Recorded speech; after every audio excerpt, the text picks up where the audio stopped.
And we are now live from beautiful Los Angeles, California with the finals of the King of the Tomb Invitational. So we're going to be having Team BroHammer facing off against Team Hola Skinks. And for any of you guys who don't know the participants, Team Hola Skinks is going to be Dov Plays and Lore Master of Sotek. And they're going to be facing off against Sakarma and John Ton, who jointly run a YouTube channel known as Total BroHammer. So it is time. You guys are warmed up and ready to go. The players are just getting their bearings. I think Lore Master of Sotek just had to rejoin real quick. But I think the first matchup, yeah, we're going to have Wood Elves, but as far as Team BroHammer, they're going to be playing the, looks like Lizardmen and Empire. That could definitely be pretty tough. Pretty excited to see this. So, yeah, welcome everyone in chat. Yeah, I just before this, posted the last semifinal match where it was actually the Team Walking Haggard versus Team BroHammer, and those were some great games. So even though you guys who are joining now know the outcome, definitely still worth going back and watching. There were some really funny games there towards the end. So in the first match, we have Vampire Counts and Wood Elves facing off against the Lizard People and the Empire. Oh, and it looks like, oh, never mind. They're actually going dirty. Oh, these dirty dogs. They're going for the win. There is money at stake here, guys. $100. The prize was originally $50, but I bumped it up to $100. And yeah, so we're going big. So, this is life-changing money here. This could make a difference, in their daily lives, that they're just their general quality of life, this $50 that they'll get a piece. So yeah, get hyped, guys. So we're going to be seeing Vampire Counts and looks like Tomb Kings. Yeah, so this is the dirtiness. Arc in the Black with Constructs. The Tomb Blade heals all of them. So myself and Professor Pone with the Team Walking Haggard were actually able to take out this army composition before, but you need to play a very drawn-out style of play where you have like skirmishers and just like cannons and just spread out over the map. You have to force the Death Star to not have like great cost-effective engagements. In the sense that if you have the Death Star here with Lore Master of Sotek and Dov, for example, there's a cannon. They need to go to that cannon, but then there's cannons on the other side of the map. So the blob is very slow. So you need to punish it for its speed, but we could see some very wide play. So it's gonna be some good times. And for Sakarma and Johnson, they have options. Empire has good skirmishers, Hammer the Witches, Outriders. The Lizard People have some really good anti-large options. Sora Scar Veterans, Feral Carnosaurs. You could. Probably not going to see that, but I'm seeing, maybe Laser Lizards spread across the map with some cannons from Johnton and skirmishers, and just not really playing into their game. So welcome to chat, guys. I know we got a lot of new people coming in here. Yes, this is the grand finals. $100 US dollars here. Loremaster of Sotek says he needs it to pay his health insurance, so it's pretty big for him. He really wants to win this, and I think that's why we're seeing the Tomb King Vampire Count Death Ball in the very first game of the finals here. So yes, it's gonna be good, and this is best of 5, so I'm probably gonna rest my voice a little bit more than I usually do. So yeah, it's gonna be a long one. I mean, in order to sweep, someone would have to go 3-0, which is really hard in 2v2, especially considering this is actually a blind pick tournament. So they don't know what the matchup is going to be until they join the lobby. All the different teams have to actually send me their registered teams prior to the matches, and yeah, it just kind of keeps people from stance dancing and changing and counter picking, which is, I think, one of the most frustrating parts of multiplayer lobbies. So Sebastian says, "Hey, Turn, what do you think happened?"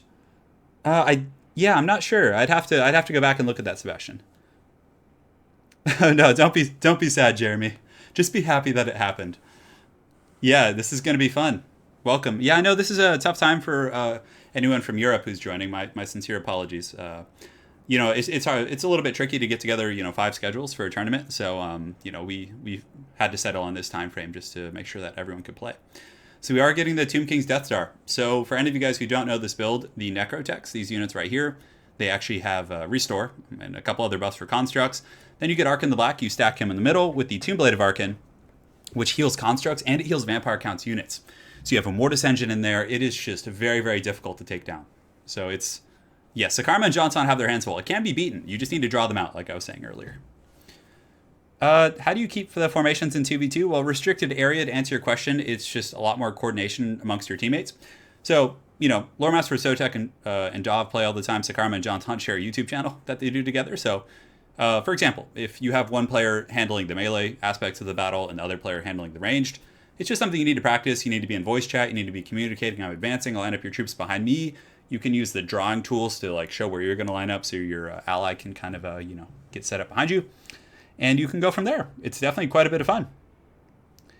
Yeah.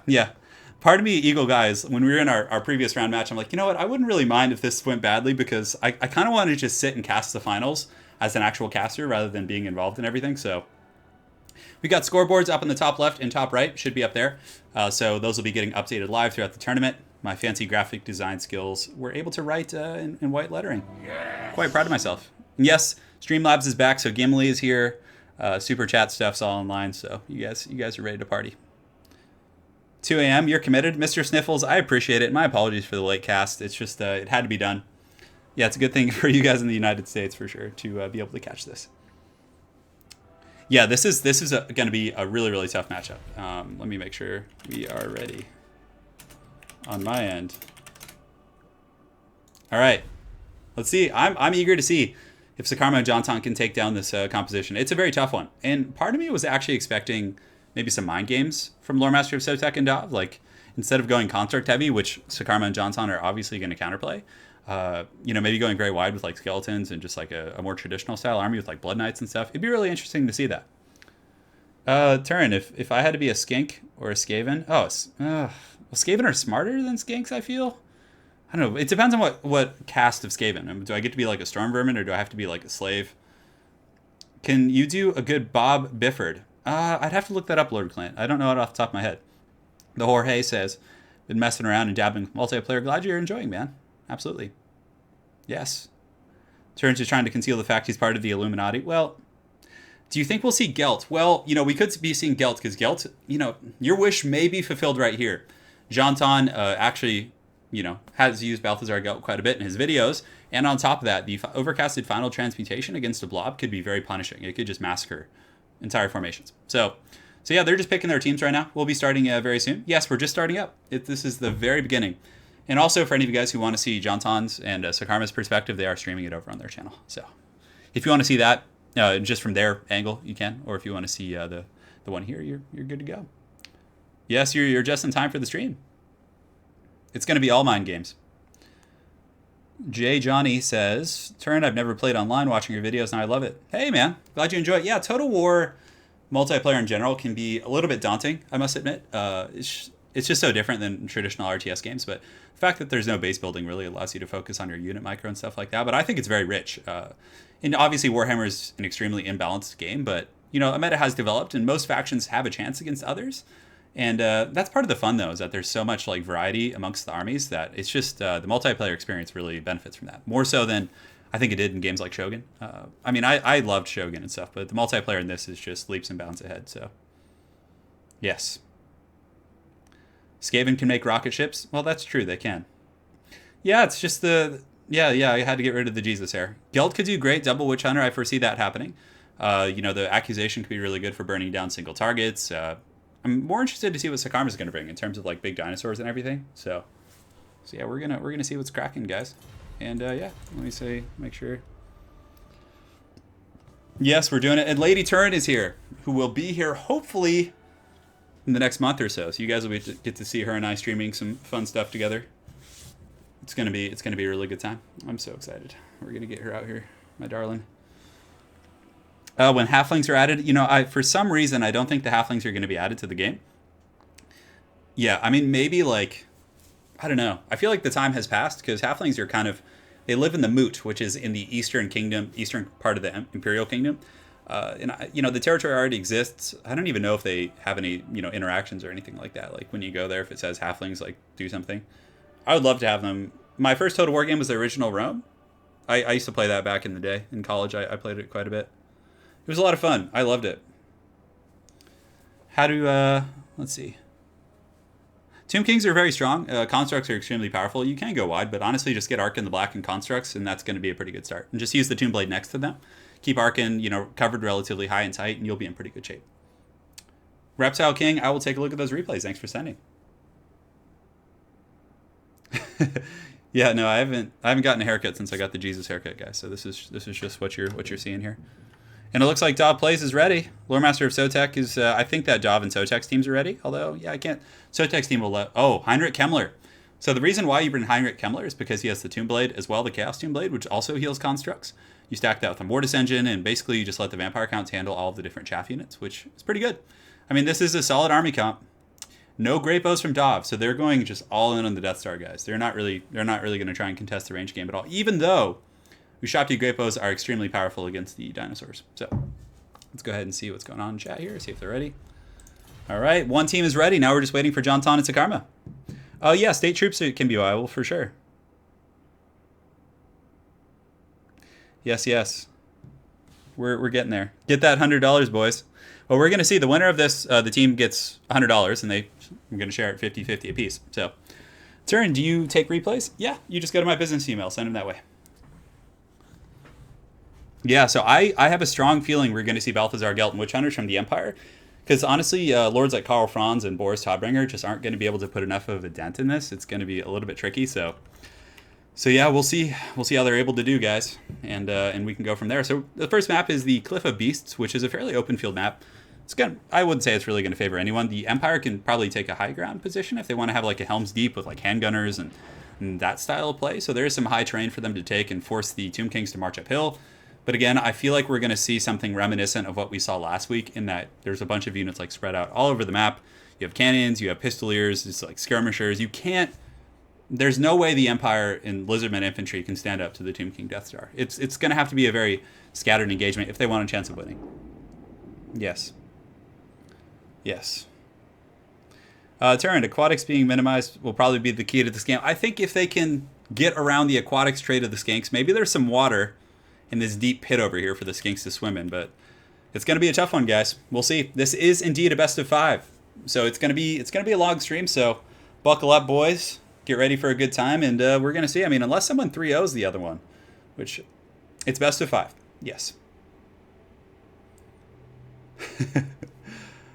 Yes, best of 5. It was originally best of 3, but we kind of figured it would be a lot more fun and engaging for everyone if it was a best of 5. Because a best of 3, if it ends in a 2-0 sweep, the stream's over in like 30 minutes, and you're just kind of like, you know, it's a bummer. And best of 5 obviously is going to be, the averages will be, you know, it's going to be, yeah, you guys know what I'm saying. It's a better show of skill, I suppose, you know, measuring them that many times.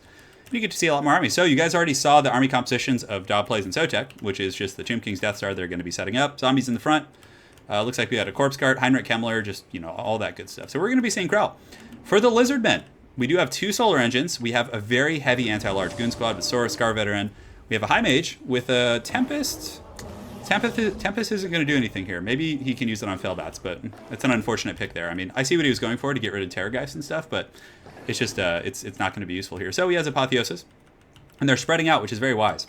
But let's see what the Empire has. So Empire has Outriders from John Ton. He also has 4 groups of Outriders in total, which I really like.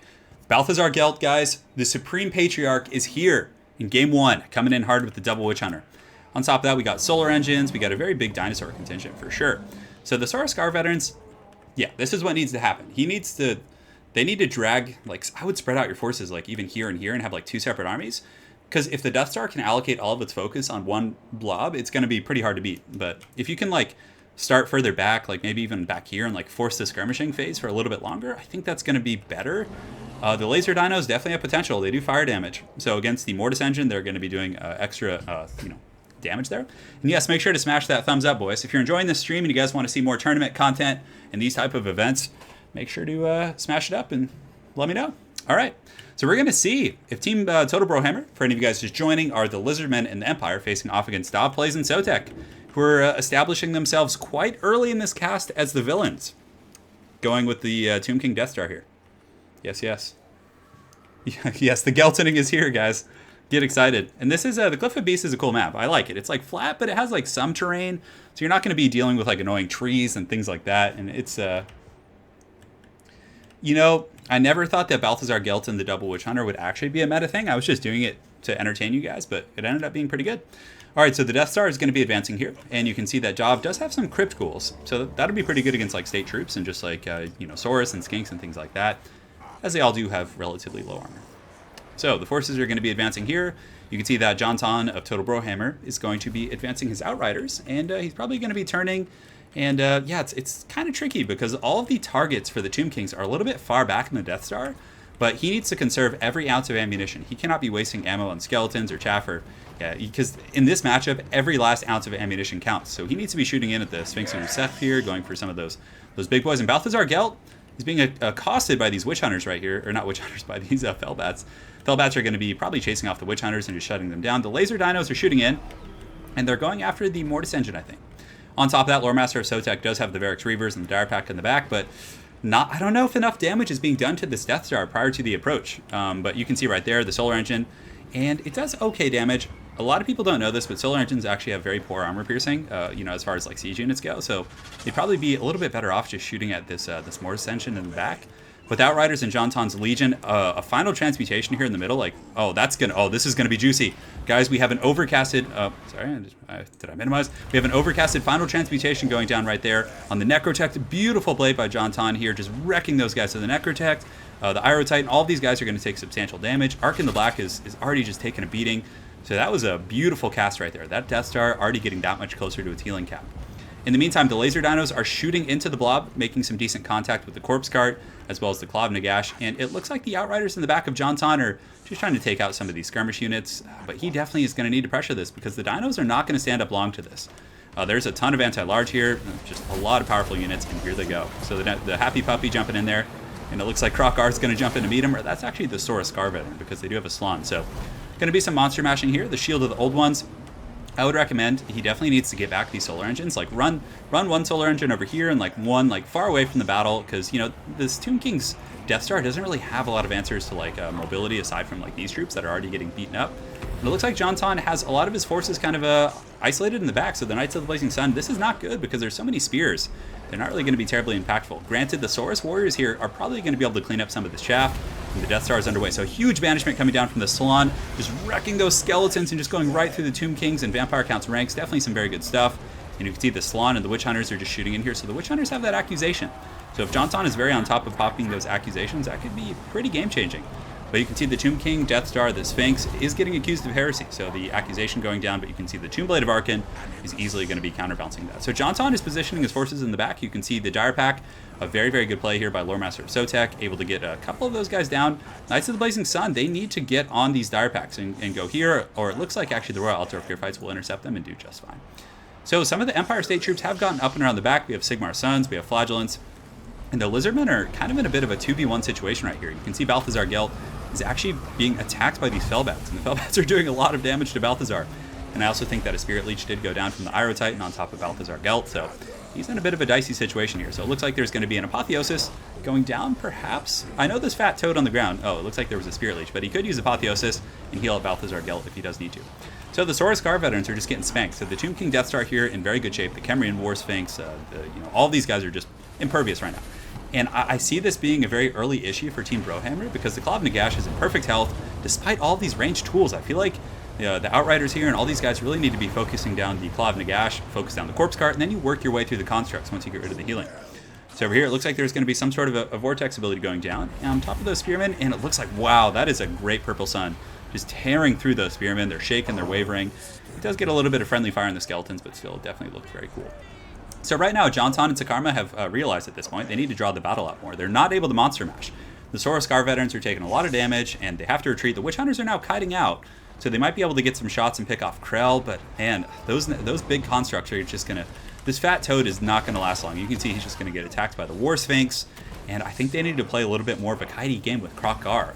Granted, they still have a ton of Outriders and the Witch Hunters. If the Witch Hunters can get like away from the constructs, look at that Focus Fire from Jonton. That is actually beautiful. So the Focus Fire from Jonton coming in on the Sphinx Usef here. It's going to be Accusation as well. So that is some amazing burst damage. This is definitely some serious stuff. So the Sphinx is going down. The Saurus Scar veteran is going in for the last desperate fight here. You can see the Knights of the Blazing Sun coming in to support. They do have fire damage, which is pertinent against some Tomb King's units. So the Knights of the Blazing Sun jumping in there. And as far as the main fight goes, it looks like the Vampire counts are doing pretty well. Yeah, the Empire State troops are fighting. There are some Saurus over here on the far side, but for the most part, it's just coming down to this construct fight. And guys, another final transmutation coming in hot on the Blob. And you can see, oh man, this is going to be good. This might actually finish off the Sphinx or bring him very low or close to crumbling. And it hits all of those targets. So final transmutation doing a very good job. And you can see Lore Master of Sotek recognizing that threat is going to be pulling in the Claw of Nagash to start healing. Because believe it or not, the Vampire Count's Claw of Nagash actually does heal big constructs. So the Iro Titan and all of these guys are going to be getting substantial healing bonuses. So I guess you just got to drive into the healing cap. So the other Saurus Scar veteran is going in, trying to assassinate Arkan the Black, who is rapidly approaching his healing cap. And if you can get a couple of good attacks on Arkan, it looks like he's just going to be pulling through. So Sakarma definitely getting in there and trying to get those goodies. But the Outrider contingent is still here. And how are they doing on ammo? So they're all pretty good on ammo. The Fat Toads somehow lived there. The Witch Hunters also have pretty good ammunition and are still shooting in. And this Tombblade Death Star, not Tombblade, well, I guess it technically is a Tombblade Death Star.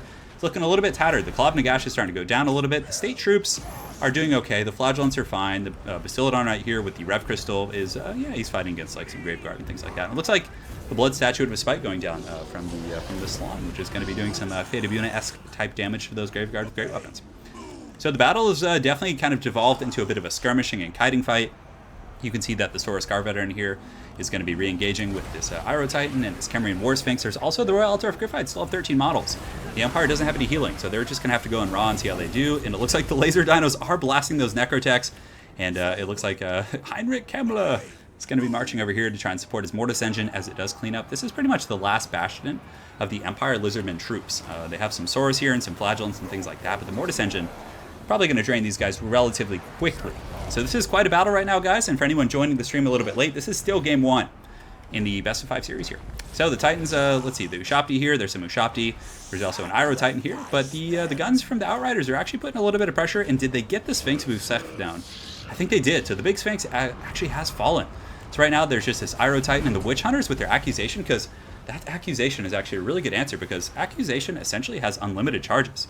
So you can just like melt these Iro Titans in that very grindy game, and they hit like trucks with their armor-piercing missiles. 417 missile damage, with a huge portion of that being armor-piercing.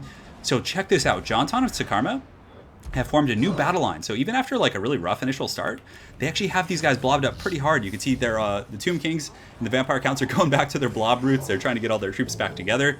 But a lot of their stuff is being picked apart. You can see the Knights of the Blazing Sun are chewing through these Ushabti, the Blood Statue of Spite going down. There are some Skeleton Spears here trying to screen these guys out, but how are they going to get rid of those? I guess they probably, yeah, because the Lizards and the Empire don't really have a lot of chaff, but an incredibly close game. Balance of power, it has shifted in favor of one of the teams here, and man, this is a very, very good game, guys. So the Laser Dinos are in a good situation here, though, because they can just shoot right into this blob, and even though they're not the most accurate lizards, like any damage coming in here is going to be pretty valuable, considering there's a bunch of Graveguard and like other tools just kind of blobbed up here. You can see Jonton is going to be hunting probably the Claw of Nagash, and let's go ahead and take a look at all of the leadership. So Balthazar Gelt is in pretty much perfect health. You know, he's happy. He's cackling up on Quicksilver. Heinrich Kemmler's in good health. Arkin the Black, though, is starting to get really low. And if Jonton's able to kind of kite him out and use those accusations on Arkin, that could be some pretty big money. Big business, boys. Big business. So we're going to see how those Witch Hunters are able to do. So this one Witch Hunter right here, just sitting there running low on ammo, though. But the Titans are... So the Necrotech... Not the Necrotech. The Necrosphinx is gone. The Iro Titan is getting focus fired very, very effectively by Jonton. He's just been playing a masterful game as well. Sakarma here supporting him. And it looks like they might be able to drag down this Iro Titan. It's getting really low. And all of a sudden, this Death Star from the Tomb King's Vampire Counts that everyone said was unbeatable is looking a little bit softened up here. But the big issue being is that if the Empire and the Lizards run out of ammo, they're going to have to go fisticuffs eventually. And there still is some powerful constructs and other monstrosities here. So, because a lot of their build here is relying on the ammunition they have. So it looks like there's going to be the Libra Mortis going down. The 44% ward save is going to be very helpful as they're taking this fire. But I don't know, though. They still have these Necrotechs and Arkin, but Arkin is so low. If he gets a couple good accusations, and we might be able to get one more final transmutation from Balthazar Gelt, who's up in the air. And if he's able to get a final transmutation on this blob, I think that might actually be GG. But, oh no, but Team BroHammer actually loses a Witch Hunter, which is so... That is not good. Oh, but a big banishment coming down. So Sakarma getting a banishment as they take the bait. Well, not... It was unintended bait. But as the Witch Hunter gets surrounded. So what a stressful situation. So there's the accusation going down on the Khemrian War Sphinx, who is at its healing cap. There are a couple laser dinos, and these guys have 2 shots left. This group has none, so they're out of ammo. Honestly, I'd probably just get this this guy right here and have him go after these skeletons, just kind of clear them up, because, you know, they're really relatively easy to take down. There still is a Rev Crystal back here, so the Rev Crystal can fight other constructs. This Iro Titan is so low, it's crumbling. It has about 198 HP, -4 leadership, so if they can get this thing down and finish it off, looks like the Witch Hunter just took a pot shot. The Outriders are trying to take this boy down, and they get it down. Man, what an incredible game, guys. This is the first match in this best of 5, and if they're all this good, this is going to be quite a show. So the Witch Hunters are pulling back. You can see one of them has 1 shot left. The other one actually has 10 shots. So if Jonton and Sakarma can somehow salvage this Witch Hunter, that's going to be a ton of value. You can see the Fat Toad Slan is going to be sitting over here with the Outriders, just waiting for an opportunity to use some of his magic. Balthazar Gelt has to be getting pretty close to using another final trans. He's been using those, the Staff of Valance and the Arcane Conduit just nonstop. And this is a pretty juicy blob, especially because one more final transmutation would probably kill Arkin the Black, I'm guessing. Man, this is so close. So yeah, Krell is here. Krell actually died earlier in the battle, for any of you guys wondering. So it looks like they're able to take out the constructs. So Jonton and Sakarma, total BroHammer, taking out all the constructs. So just through this war of attrition, which was looking very rough early on in terms of positioning and everything, they're able to kill all the constructs. And it looks like a Spirit Leech is going to go down to Balthazar Gelt from Arkin the Black, which is so rough. So, oh, and it looks like he's responding with the final transmutation in the last second before he routes off the battlefield, and he gets the final transmutation on the blob. And that might actually be enough to send these guys to the Shadow Realm. You can see Arkin the Black dies, I think. Yeah, Arkin the Black has fallen. Arkin is down, and the rest of the blob takes some pretty substantial damage. Heinrich Kemmler's in pretty good shape, but the Necrotechs are very low. You can see they have 4 leadership here, 39. Just an outstanding game. These Outriders, Jonton has done such a good job at conserving their ammunition. And, you know, on that same note, Dogplays and Zotek have done a very good job of keeping their blob together, but this is just a grindy battle here, guys. So the Fat Toad Slan, you know, finally serving a purpose here. He has 212 kills, so he's done well. Unfortunately, High Magic wasn't terribly useful here, but the Apotheosis is probably what was able to keep Balthazar Gelt alive. So Gelt probably doesn't have ammunition or, you know, wins magic for anything else. He might be able to get one more off, but I really don't see that happening in the 20-minute time frame here. So yeah, they're just kind of they're just pushing, guys. And Heinrich Kemmler's getting pretty low. The Outriders just shooting in there. And I have a feeling that if they get a big alpha strike with all their dinosaurs, so the Witch Hunters are coming back. Oh yeah, they're done for. The accusation, although look at that bounce actually shift back. Man, this is crazy. So the Witch Hunters here might be able to get some accusations off, and if they can, oh, and it looks like these guys getting a rear charge on these skeletons. The Outriders, definitely a good play, because it's going to crumble the leadership, and though they won't do a lot of damage on their charge, it's still going to lead them to crumbling, which actually does a ton of damage. So the Mortis Engine actually a little bit out of position. It definitely wanted to be closer. There are some Outriders here, some Spearmen, but what you see here is what you get, guys. I really don't know. I feel like Heinrich's going to go down, and they need to snipe out this Necrotect. And the accusations from the Witch Hunters, it looks like a nice Apotheosis going down from Sakarma on the Toad. He gets that off, and yeah, this is just going to be it. You just got to finish off the rest of these forces, but man, that bounce of power is close. I think largely due in part to the Mortis Engine still being here, because that's one of those things that could just break this game open. This is just wild. So here comes the Mortis Engine effect. It's going to be going down on the Witch Hunter right here, and man, he cannot afford to lose these Witch Hunters. It looks like the Shield of the Old Ones which is going to give 44% magic resist to the Witch Hunter. Helps a little bit against the Mortis Engine's drain, but... And then here comes the Horde, so the Outriders charging in. While that buff is active, they're going to be essentially getting a half mitigation against the draining effect. And they, man, this is... That Toad needs to even get in and fight. Everyone needs to fight right now. Here come the Dinos. You know, this Dino over here needs to be getting into the fight as well. Just get in there, get in there. They have good AP. They can potentially crumble these Graveguard and just keep cycle charging and protecting those Witch Hunters while the accusations go on and off cooldown. So guys, we are almost at our 20-minute mark for the first game here. And the Witch Hunters, I think, is this the new Vermintide? We'll see. No, it is not. So this Witch Hunter's terrified. I don't know. This game is so darn close. Like, the whole game it's been back and forth. Just nonstop. The Outriders still have ammunition left, which is amazing. Despite, that's a great control. Like, not wasting ammo on fodder. They're just shooting in at the Claw of Nagash. And as the Claw of Nagash starts to go down, but Balthazar Gelt is actually charging in. What a madman. He has 499 HP, negative leadership. Oh, he needs to get out of there. That Mortis Engine's coming in with a full chub right there. And Accusation is up. So the Mortis Engine is going to be taking substantial damage here. Most likely going to start crumbling soon. And I would probably get that Rev Crystal in there as well and just charge it in because he needs to finish off those Graveguard. If these Outriders run out of ammo and they have to go in and fight Graveguard supported by a Mortis Engine, that could start to get pretty crunk. So here come the Outriders. They're charging in, just trying to break the leadership of these Graveguard. You can see Spearmen with shields coming in. This Witch Hunter is broken. He's probably going to rally, but Balthazar Gelt somehow, some way is alive, guys. And this Witch Hunter, I would probably get him over here and just assassinate that Necrotech. I think that's going to be his best course of action here. Oh, but Gary's getting in there. He's not going to have any of this Necrotechs. Oh, look at him. Come on, guys. Let's pay some respects for Gary. Oh, he's able to run him down. Gary is just the hero of the lizard people. And it looks like that's going to be it, guys. I mean, I see the Mortis Engine, I see some Graveguard, but the Toad's in good health. Balthazar is not, but, you know, he just needs to kind of, rear charge stuff at the end. Looks like the Necrotech is done for, and now just one more accusation is going to finish off this Claw of Nagash. It looks like there's going to be the Shield of the Old Ones, again, providing that massive magic resist against the Claw of Nagash here. So very, very solid stuff. And the Witch Hunter here on the far side, he is shaken. 2 leadership, 400 HP. This other one, though, is in really good health, this Witch Hunter. I think he still has 1,500 HP. He's pretty good leadership. And, yeah, the other accusation going down on the Claw of Nagash. So the Claw of Nagash is going to probably not die to this one, but the next one that goes off on it will probably go down. There's another tick. It's very, very low. You can see the Bastiladon's getting in there. And, honestly, I would just engage this Toad. He has 3,200 HP. And the bounce power shifting. The Mortis Engine has fallen, guys. And it looks like Gary and the boys, the Empire and the Lizardmen and Team BroHammer, despite facing one of the most gnarly, hard-to-beat compositions, they were able to take Game 1. It was very well played by both teams. Lord Master of Sotek and Dov didn't make too many mistakes. They were pretty high and tight, but still, the Balthazar Gelt, the Dinos, just the Witch Hunters with Accusation was so darn powerful. So guys, let's get a cinematic shot of Gary just coming in. Look at him. He deserves this.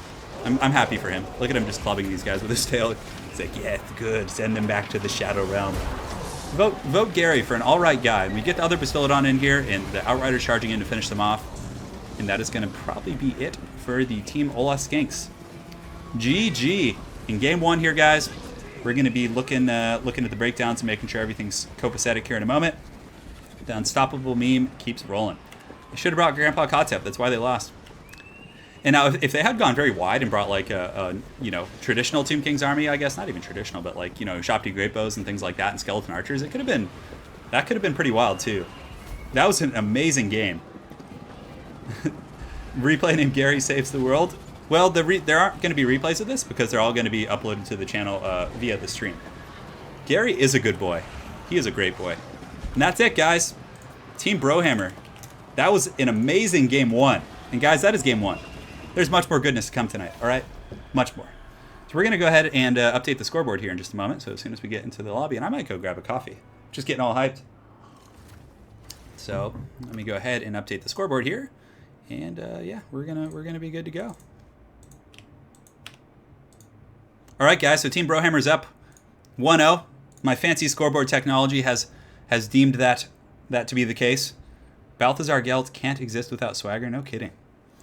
So that was a crazy game. Sorry we skipped the post-game breakdown. When I minimized back in, I accidentally clicked it. But, yeah, that was... You guys get the general gist of what was happening there. So, amazing stuff. And, guys, we are on to Game 2, and it is a best of 5. Hey, thank you, Stronska. I appreciate it, man. I'm never gonna give you up, never gonna let you down. Eagle Guy 7. Professor Pone wants BroHammer to win. Bomb that like button, boys. Yes, make sure to bomb the like button. So game 2, it looks like we have Dwarves and Empire. So Dav is going to Wood Elves in game 2. Sotek is going to be staying with Vampire Counts, if I'm not mistaken. No, they're actually switching. So Dwarves, Wood Elves versus Dwarves Empire, I believe. Yeah, it looks like that's going to be the composition. They all sent me their comps, but yeah, like I trust these guys. They're going to pick. I'll check after the game to make sure, and if they cheat, they're going to lose their prize money. If you beat the Walking Haggard, it means you have to win. Our spirits are now with you guys. The cheese has been thrown out. It has. But I mean, guys, like everyone was like screaming that build was unbeatable, and then it loses twice in the tournament. It lost in the Walking Haggard matchup versus WA Incorporated, and it lost here. So I mean, it is beatable. You just have to kind of plan for it. You know, I guess once the cat is out of the bag, it's one of those builds that's very shocking, I should say. So yes, yeah, Terrorgeist. But the thing is that they actually had answers for that. For the Terrorgeist, they had the Tempest from the Slann, so they could have been able to get some really good Tempests on those Terrorgeists, which could have been punishing. A Dawi and a Wood Elves, yeah, versus Dwarves and Tomb Kings. I think what's going to happen here is John Ton's going to bring like 15 Ushapti Great Bows, and the Dwarves are just going to defend them. I think so. Hey, thank you, Dave. I really appreciate it, man. I love casting. It's interesting. When I do live casting, I feel a lot more comfortable than I do like recording. So like when I'm going to record a video, I often have to do like 5 or 6 takes in the beginning just to like not stutter and you know, get all my thoughts across. But when it's live, it just feels so much more fluid. Interestingly enough. So yeah, so we're doing it, guys. So I'm going to grab a quick coffee, and I shall return here in just a moment. So just bear with me, guys, and I'll be back. 1 sec. Let me get this. Turn off the webcam so you guys can enjoy.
All right, guys, we're back in action. I got my coffee. I'm ready to go. And let's go ahead and see if the boys are ready. Are the lads ready? Okay. They'll be ready here in a moment, guys.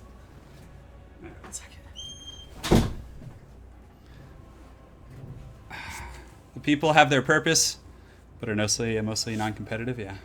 Are you guys running straw polls in chat and stuff? Glad to hear. It's always a good time.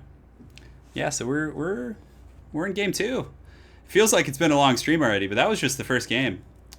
I think Sakarma had to scurry to the restroom, so hopefully he doesn't get lost on the way. I think all the tension from the first game got to him. I don't have any snacks, unfortunately. After this, I'm probably going to go back to Subway. Well, not back to Subway. It'll be my first time today, but I'm a pretty big regular at the local Subway. So Cypher says, glad to catch the stream. Currently painting my Death Corps of Creek. Oh, nice. Yeah, I got my Death Guard army over here somewhere, but unfortunately I can't show you since they're all green, and I have a green screen. So if I hold it up to the camera, they'll just get green screened out. It's pretty ridiculous. Yeah.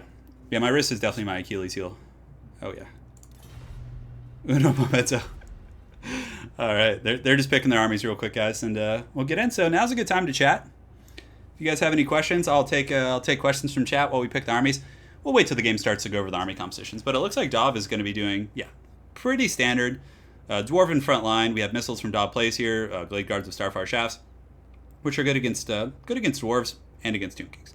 Way Watchers to snipe out the big constructs, Azrai Spears to protect the back line and assist the Slayers, and Sisters for harass. I like it. Well, no snacks at the moment, guys. My usual sandwich at Subway is actually, I usually get a foot-long chicken breast sub with like I get honey mustard, mayonnaise, a couple other things like, you know, spinach, all that healthy stuff. Yeah, it's good. Yeah, I know who the world leaders are in 40K. Mm-hmm. Yes. The prize is $100, so the winning team gets $100. Each player gets $50. This has been an offline tournament that's been going on for a couple weeks. So this is the finals. So yeah, big thanks to all of you guys for joining today. And there's Sotek's composition. So the Slayer King and artillery. So they're going to have a lot of stopping power. Looks like a bolt thrower, an organ gun. Unless that's autogen. That almost looks like it's autogen, that army. But I don't know. It's hard to say. They're going to need AP infantry to get through the dwarf front line. Unless the Wood Elf missiles can handle that, which I don't see happening, since dwarves are very heavily, you know, oftentimes they have shields and things like that. So what do I think about using Luminarchs against constructs? I haven't tried it much, to be honest. Yes. Yeah, make sure to smash that like button. I know there's 332 people in here, and it does help. It helps the channel grow if you guys actually click that. I know, as someone who used to watch a lot of streams, I never really realized the significance of it until I started streaming myself, but it does actually matter. Block out the sun. Taco Bell is my turn's wrist. Oh man, T-Bell. For any of you guys who are 90s children, do you guys remember the Choco Tacos from Taco Bell back in the 90s? God, those were good. And, you know, while we're in a bit of an interlude here, so everyone you guys are watching in this tournament are YouTubers who are, you know, very substantial advocates for the multiplayer community. They put up daily videos or lore videos or, you know, just very big advocates for this game. So make sure to give a like and look-see-do over to their channels, to Dov and Lord Master of Sotek and John Ton of Takarma share a channel, which is called Total BroHammer. So, yes, what is my opinion on Space Wolves? I think Space Wolves are really cool. I mean, yeah, they're awesome, and it would be really neat if their Primarch were to come back in some twist of events, but because technically I think he just ran off into the warp to be a badass. Yes. What is the best construct for the Tomb Kings? That's a bit of a broad question, Clay. I would say it's more situational and faction dependent, so it really depends on who you're fighting. But they all have their purposes. Yes. Oh, they still have Choco Tacos? I didn't know that. I haven't been to Taco Bell in a long time. Professor Pone just says he wants the Taco Bell flatbreads back. Yeah, so I don't know. We have In-N-Out in California, so we're pretty spoiled. In-N-Out's really good, and like you don't feel that like same kind of like heavy crappiness that you do after you eat at other fast food places. It's kind of it's good. It's good. But yeah, big thanks guys for supporting. We'll be putting on another 2v2 tournament, very similar format, probably in the next couple months, maybe closer to the summer. I'm thinking of doing a 1v1 tournament in this style. So rather than you know, having best of threes like we've had, it would just be the exact same format, except we have it be a 1v1. So it would progress faster because you don't have to get 4 people together. And yeah, I think that could be quite a bit of fun. Can we see Wookie? Yeah, I'll grab Wookie towards the end of the stream. Choco Tacos are really good. I'll go get Wookie, don't worry guys. The boy will come. He will come in due time. My favorite factions, thematically, the dwarves. To play, I really like playing Chaos, and yeah, I really like playing Chaos quite a bit. Chaos is definitely one of my favorite OG factions. Beastmen are probably my most competitive faction, one of them. Beastmen and Chaos, I would say. Yeah. Tank Top Tuesdays. If you're in the Bay Area. I actually lived in the Bay Area for 3 years. My last job before I started doing YouTube full time, thanks to all of you guys, is I was an athletic director. So I used to run sports programs. You know, basketballs. I ran basketball seasons, soccer seasons, football seasons, flag football, tennis, bocce ball. all kinds of stuff. So I was running big sports tournaments in real life. So, you know, I'm pretty familiar with tournament systems and all that kind of stuff. A foot reveal? Hey, you're very welcome, Destin Sweet. I'm glad you're enjoying the tournament. Yes, yes. And guys, we're in game 2, so you can see the fancy scoreboards up in the top left. Just horrible graphic design on my end, just disappearing into the Shadow Realm, which is great. And can you guys hear any music? Let me know if you can. Hopefully not. Hopefully not.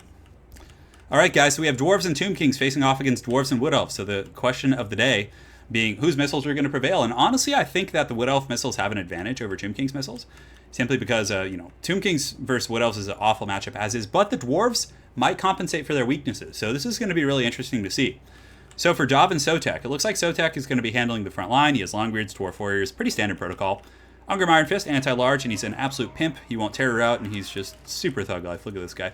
We've got a Runesmith here with the, let's actually go ahead and look at his rune layout. So Rune of Negation, Rune of Wrath and Ruin, and the Rune of Oath and Steel, and the Hammer of Karak Draz, which is actually quite good in those very, you know, pivotal battles there. So, great. I'm glad you guys can't hear it. Perfect. Just the musical sound of my voice. That is what I like to hear. So Sotek's handling the front line. It looks like they're going to be, oh God. Well, I didn't put no corner camping in the rules, so yeah, so it's happening. Maybe next time. So it looks like for Dov's army, he's going to be using a Glady with the Pravenoth Rama. It looks like they do also have Sisters of Thorn for skirmishing purposes, Way Watchers, all that kind of stuff. And yeah, so basically just as you guys expected, Wood Elf, traditional army, missiles protected by the Dwarves, each compensating for the weakness of the other. If the shirt, I don't know if the shirtless thing, I don't even know why people want that. I'm not like in super good shape or anything. Italian Spartacus is the one who's all jacked. All right, so as far as the Sakarma Johnson team goes, so Dwarves actually have a relatively diversified army. So we have Bugman's Rangers here, who I really like. They're going to do pretty well against the Way Watchers and some of these other units. And they're just such a cool unit. The rest of his army, though, are just relatively low-tier Dwarf Infantry, Dwarf Warriors, Miners, some Longbeards with great weapons. So I would say the Dwarf Tomb King formation is a bit more of a combined forces type situation. Yeah, we'll see.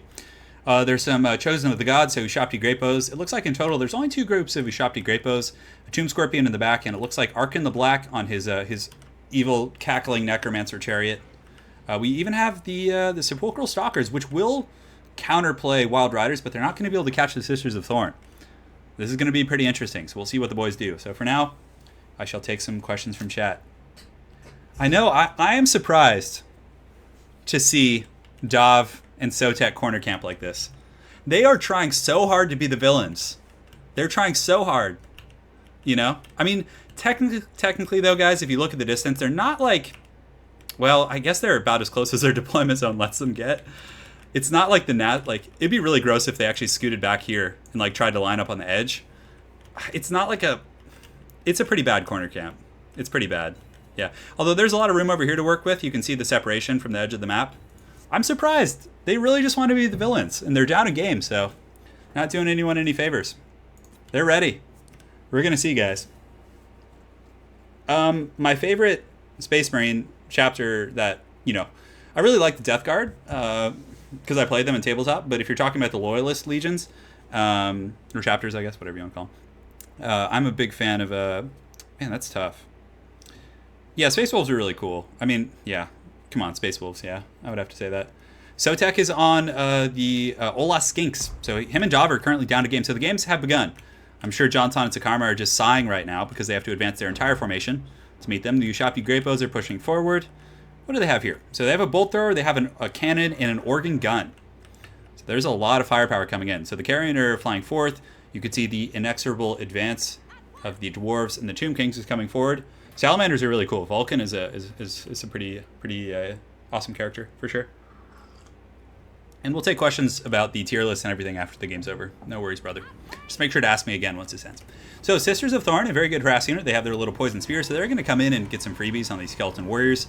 And they're pretty good in combat. You can see they get a charge bonus here, and this is very good play by Dov, just, you know, isolating these things. But honestly, what I would probably do is grab these Ushapti Great Bows and just have them start sniping out the Sisters. Like, they're sitting ducks in open field, and you can see they are doing that.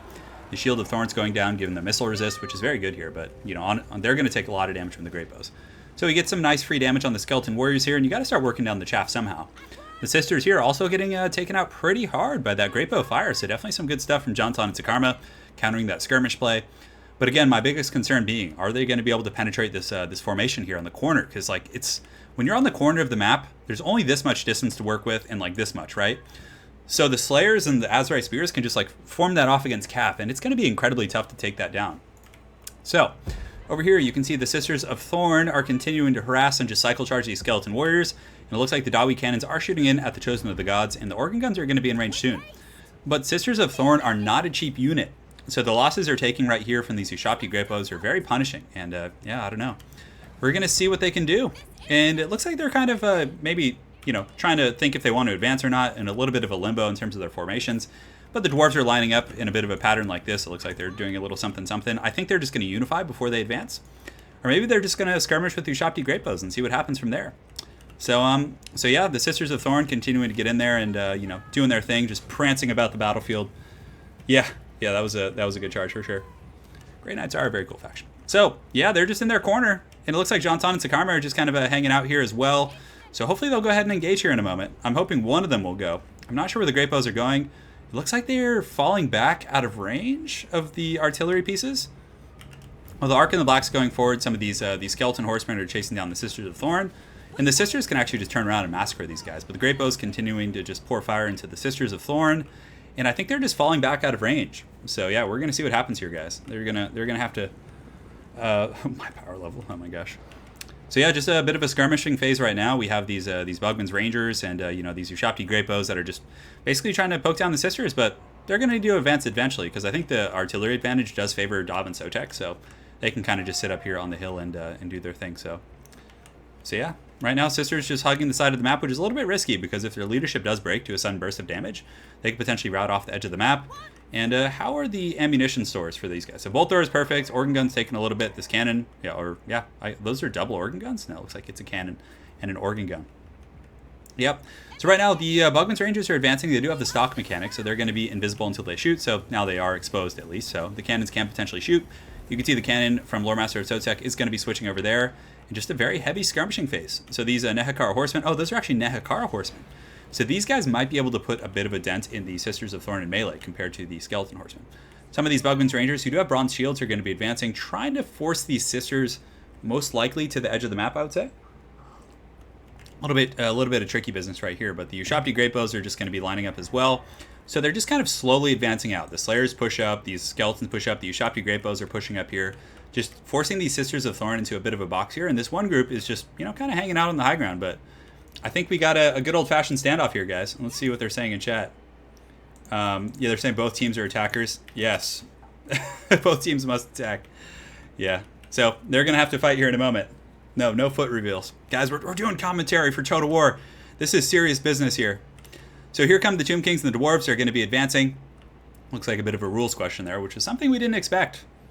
Was the kickback, but the cannons are here, and I mean, these guys have to advance, you know, because they don't have any artillery. So technically, these guys can, you know, perpetually fight, whereas this army needs to advance because they have 255 range max. So Sakarma and Jantan are advancing. You can see the dwarf forces are going to be pushing forward, and yeah, and they're going, guys. Here come the Sisters of Thorn here. Just getting a little bit of skirmishing, and the Way Watchers are actually in position, so they're just teeing off on the Dragonback Slayers, which I would say is a pretty good engagement. The Curse of Onrare going down, negative 26 melee attack, lowering the speed, and this is a very, very good volley here. But the Carrion are in pursuit, so now that the jig is up, these guys could potentially swarm over here. I would probably send some Ushabti as well, because these Sisters are just going to be able to run down these horsemen and debuff their speed and a bunch of other stuff like that. So they're going in now, which is good. The cannon's continuing to fire in. And where are these Way Watchers shooting? What are they shooting at? Was there like some Fellbats or Carrion that I missed that these guys were shooting? No, it looks like that was just a bit of a weird thing that I didn't notice there. So a lot of damage coming in, actually, for the forces of Jantan and Sakarma here. And you can see the Sisters of Thorn are in an engagement versus these Carrion, but the Nehekara and Skeleton Horsemen are coming in pretty hard, guys, and they might be able to get the Sisters. I definitely, the Dragonback Slayers need to take an angle of pursuit and go up and around, but yeah, those Sisters are really quick. 65 speed compared to 60 with the poison and with the curse, actually, so it's not going to be a poisoning effect. But the Slayers, unfortunately, just running with their axes out, just kind of axes and bellies out, just doing their thing. And it looks like the Ushabti Greatbow fire is very punishing. So the skirmish phase for the Sisters of Thorn, I guess it did quite a bit of damage. If you look over here, he was able to yield some results. And it looks like these Ushabti Greatbows for Jantan are just getting pounded out. So man, they took quite a bit of damage from that cannon fire, and it looks like he's going to be falling back. Maybe trying to salvage. I don't think they have any way of healing other than Realm of Souls, but that actually only, I think, heals undead units. So it's not going to be, as pertinent. So the forces are advancing. The mainline battle is about to engage. The Ushoptis are pushing forward, and now the Wood Elf missiles are just going to go to town. So these are standard Glade Guards with Starfire Shafts who have had their magic damage removed. So yeah, you can see the bows are shooting in there, and let's see what they're going after. So they're going after the Tomb Scorpion. Oh wow, that is doing a lot. Wow, that Tomb Scorpion is just getting melted. So Johnton, they need to get their dwarves in here ASAP to pressure these Glade Guards with the Starfire Shafts. Can't let those boys shoot for free. In the meantime, some of these Ushopti, just standard melee Ushopti, get into those Glade Guards with the Starfire Shafts, which I think could have been prevented. I think the Dwarf Infantry needs to advance and protect them. Like, don't let them get monster mashed like that. They're going to pull back, but this is a massive amount of casualties that was very unnecessary, in my opinion. So the Ushopti and some of these Skeleton Warriors are pushing forward. It looks like Sakarma or Johnton is going to be sending his Carrion in. So the Carrion need to get in there and go after some of those Glade Guards with the Starfire Shafts.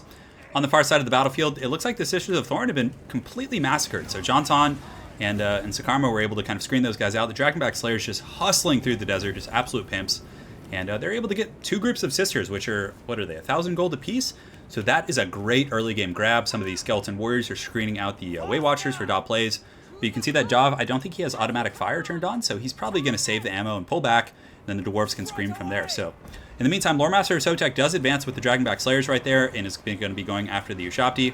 The Tomb Scorpion in the front line is fighting, but it's already relatively low. It's at like half health, and the archers from the high ground, relatively secure in this Dawi formation, are just going to shoot with impunity. So it looks like they're going after the Sepulchral Stalkers down here, which are the anti-large cabin. Man, these guys, talk about not doing anything. Oh my gosh! Those guys just got straight legless. They got destroyed. They got marked by Ulthar there and just put in a can.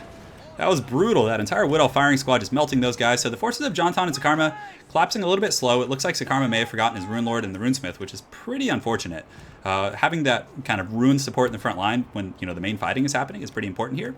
On the far side, though, it's going a lot better for Johnton and Sakarma. They're able to collapse that with some Azrai Spears, going to be able to easily intercept these Skeleton Horsemen here, and they are going to tear these just Walmart skeletons to pieces. Skeleton Horsemen are a skirmish unit. They have terrible combat stats, and you can see that these boys are going to be going down very, very quickly. So, hard to say, though, because a lot of Dwarf forces are coming forward, some Carrion, and a lot of the Ushopti and Tomb Scorpions and Construct play from the Tomb Kings. It's pretty much out of commission. Some Carrion from Johnton have gotten into the back line, going after some of Dov's archers and things like that. But yeah, now you can see all the focus fire. Very, very well played by Dov Plays, realizing there was an open threat over here. So he gets Pravenoth Rama on Arkin the Black, and it looks like all this archer fire is just going to be melting him. So Arkin is just going down to Way Watchers and Glade Guards with Starfire Shafts. Very, very good stuff right there. But the Pravenoth Rama has worn off. So we'll see if Johnton and his Pimp Card are able to get away. And it looks like he's negative leadership, not quite crumbling yet. So Arkin may yet live. There are a lot of forces over here from Loremaster of Sotek, though, so he's definitely in the wrong neighborhood. Sakarma has Dragonback Slayers fighting here, so it looks like a little bit of a dwarf-on-dwarf crime. And it looks like Arkin the Black is going to get in there. And oh, did you see that? He did like a breath attack. I've never seen that before. Yeah, the Tomb Kings have just been getting melted pretty hard. And the Bounce Fire is still even, though. This is anyone's game. There are some Ushopti here. There's some that were held in very deep reserve by Johnton. So I think Johnton wanted to wait until the the Wood Elf Archers got a little bit more crowded. But he did get some Ushopti into the back line. A Tormentor Sword being dropped by Loremaster of Sotek, and this Thane coming in with a karate kick in the back. He's going to be bashing some of these guys. And yeah, it looks like the Wood Elves have some good crossfire, though. I'm definitely digging it. Those Way Watchers getting some really just Legolas fire into the back of those. And these are the summoned Ushopti, actually, so that's where they came from. But they just got annihilated. They did not last like 10 seconds in that back line with the Thane and that Wood Elf firing. So in the front line, it looks like Loremaster of Sotek's troops are holding the forces of Sakarma back. Sakarma definitely has lower tier infantry, I think. I think that Loremaster had a little bit more kind of elite presence, but one of the cannons getting jumped on by Johnton's Ushopti. So the Ushopti getting in here, they're definitely going to take out this cannon crew, no problem. But man, those Dwarf Cannoneers are just tanking those guys. Some of the Althar's Raiders in the back are getting some decent overwatch on some of the forces of Loremaster of Sotek. And in the meantime, Bugman's Rangers creeping around here as well, and they actually are in really good health. And what's cool about them is they can honestly take like Wood Elf missiles and melee, no problem. But Bugman's Rangers are very, very formidable opponents here. So yeah, this is happening. This is happening, boys. So the Glade Guards with Starfire Shafts continuing to fight. They're pretty good on ammo. They have half here. These ones have about 40%. These guys have about 40. These guys are, yeah, they're all around half ammunition. And it looks like the lines of Loremaster of Sotek are holding. Thorgrim, or is that Thorgrim? No, it's actually a Thane over there. Bounce of Power still dead even. Can't really call this game. Arkin the Black, though, is out of the picture. He's a 14 leadership and suffers a very depressing, lonely death as Bugman's Rangers, who are his allies, just cackle at him and laugh. They're having a brew at his expense, and that is going to be it. for him. Arc in the Black, not too glorious of a fate there. So with Arc in the Black on, Lore Master of Sotek and Dob both still have their Lords. There are some Ushopti kind of running rampant. And Sakarma does have some Slayers coming around the back, so perhaps they might be able to overwhelm this Wood Elf missile line. It's a little bit tough to commentate on games. Yes, they have different trims, so you can see these are Lore Master of Soteks, these are Sakarmas here, but it's a little bit tough when it's like a Dawi on Dawi front line. Some of these Ushopti getting in the back, and these are Sakarma Slayers, so these Slayers are actually teamed up with these Ushopti here. And man, I feel like the Wood Elves are kind of getting pushed back a little bit. Sakarma even has some Miners in there, just trolling them, and Rune of Wrath and Rune going down them as well. But this is a lot of pressure on this Wood Elf Archer line. Dov still does have his Glade Lord. I think he has one charge of the Prey of Anathrama left. I think that was his second one. Over here you can see the very grindy fight going on with the Rune Lord, and he's going to be teamed up. Yeah, Rune Lord, they're in pretty good shape actually. So let's see. So Sakarma's, he's got Miners here, he's got Miners, and it looks like the forces of Lore Master of Sotek, even though he has like Longbeards here who are of higher quality, the Longbeards don't have great weapons, so they're actually being out-traded by the Miners and different things like that. It looks like, yeah, man, that is pretty tough for sure. So bounce power is still very even. Some of the forces of Dob over here, it looks like some Way Watchers are trying to reform ranks behind Lore Master of Sotek's idle troops. So these Dwarf Warriors are going to turn face and protect and, you know, try and fight off these Miners. In the meantime, these Way Watchers, the true corner campers of this game, right here. But there are some Skeleton Spears coming down. Looks like Sakarma does have a pretty good leadership presence here. And this is just a dogfight. So right now you can see the Ushopti here do get the last Prey of Anathrama cast on them, because they were just going to town on those Way Watchers. So we got about 7 minutes left in the battle. After this one, I'm going to make sure to, yeah, the health bars are different too. It's still psychologically when you're doing commentary, like hard to tell if it's like 2 mirror matches. That's why I don't like casting mirror matches. But anyways, the Glade Lord here in pretty good shape. They are finishing off these Ushopti who are just so low that they're just going to crumble despite the fact that they're not really taking much damage. Sakarma's hot in pursuit though. The Bugman's Rangers, like I said, are not pushovers in melee. They're just going to be chasing. And so obviously able to clean up those Ushopti, so he might be able to secure some sort of a new pocket here. Sakarma does have some Dwarf Warriors and Bugman's Rangers kind of pushing forward. And also the Spellsinger with the Lore of Life is just kind of lurking around from Dov. So yeah, I think Dov is going to be able to form a new pocket. But getting those Bugman's Rangers is going to be tough. And Sakarma has 2 of them.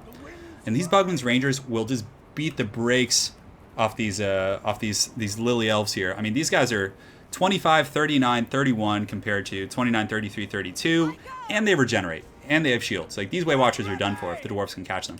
33 speed to 36. They have shields too, so you can see they're actually running with shields out, which makes them even better against Way Watchers, which is crazy. But this is scary here. Dob actually gets caught a little bit. So Dob's Lord gets caught by Jonton, and Sakarma's Dragonback Slayers. So that is very tough, and he actually takes a lot of damage, but it looks like he's going to get away despite the speed debuff. And Sotek, it looks like Sotek's forces are mostly overrun.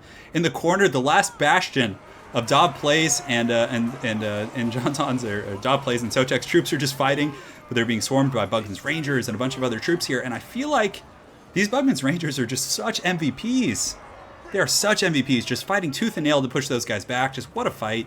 Right here, Sakarma's Rune Lord's in pretty good shape. You can see Ungrim Iron Fist from Sotek putting up a good fight, but he is completely surrounded by enemies. And guys, if I had to say right now and make an early call, I think Jonton and Sakarma, despite a very rough initial start and, you know, that corner positioning, are in pretty good shape.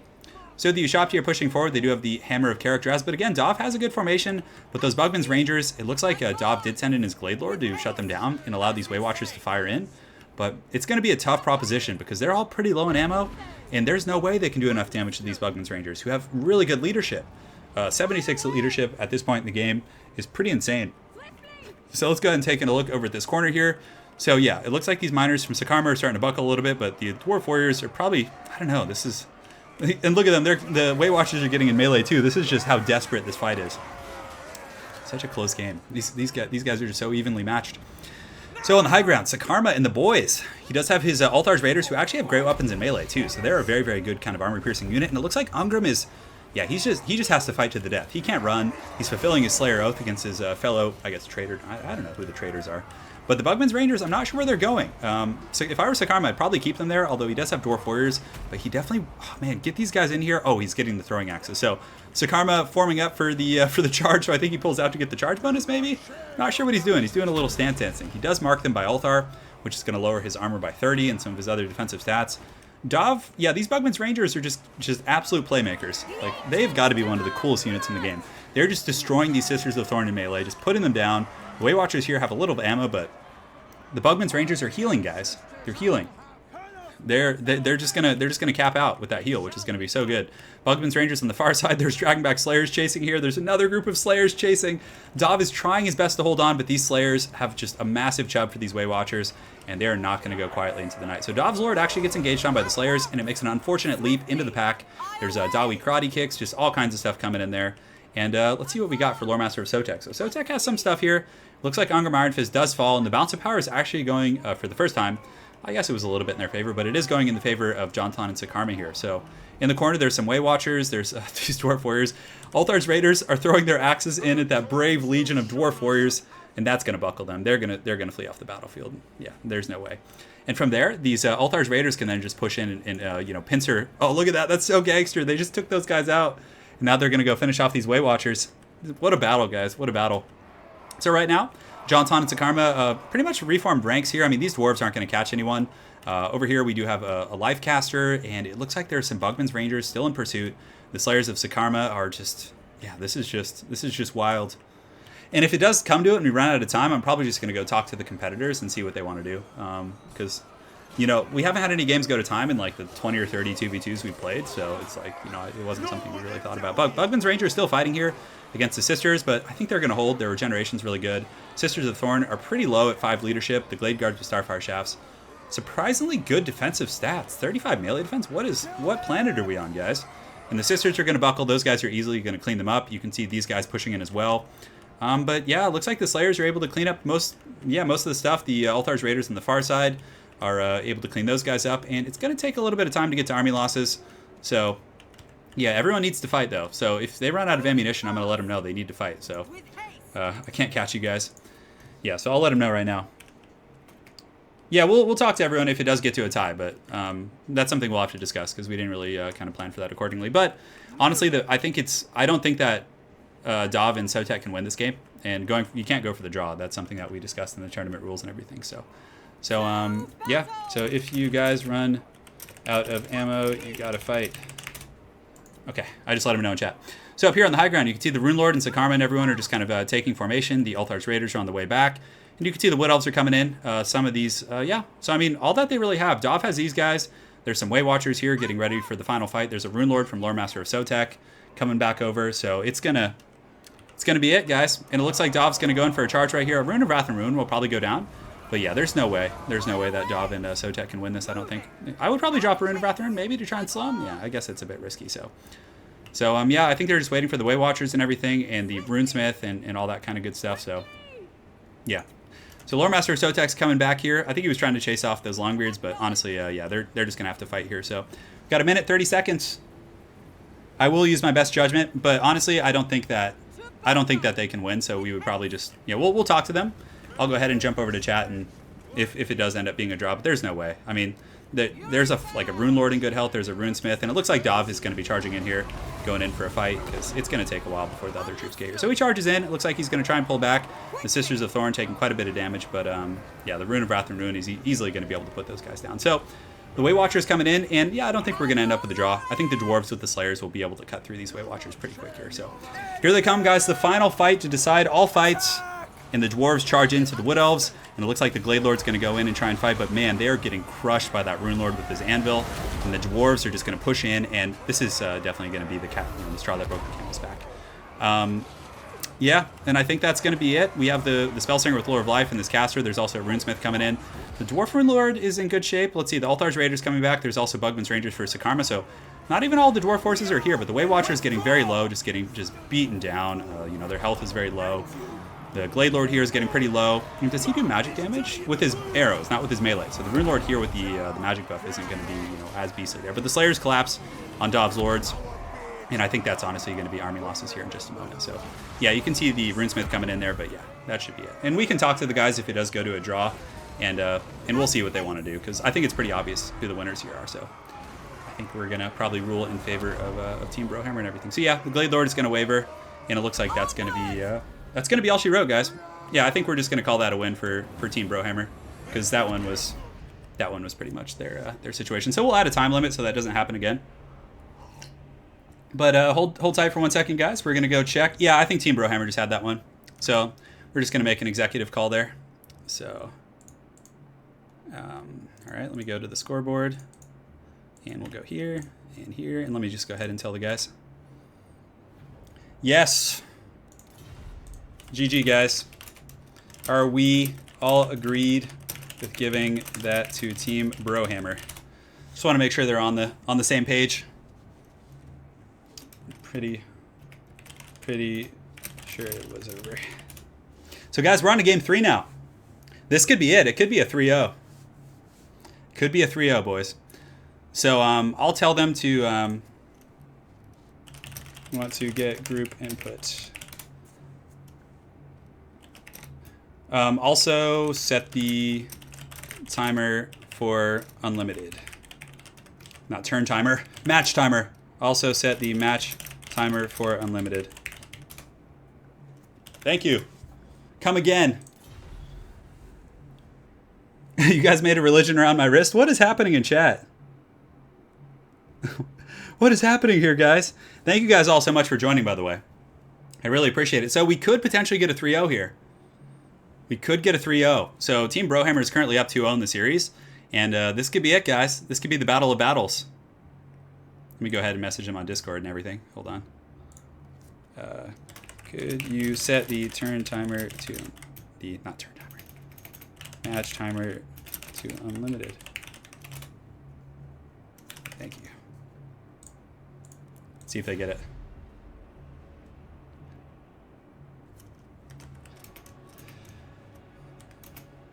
That works.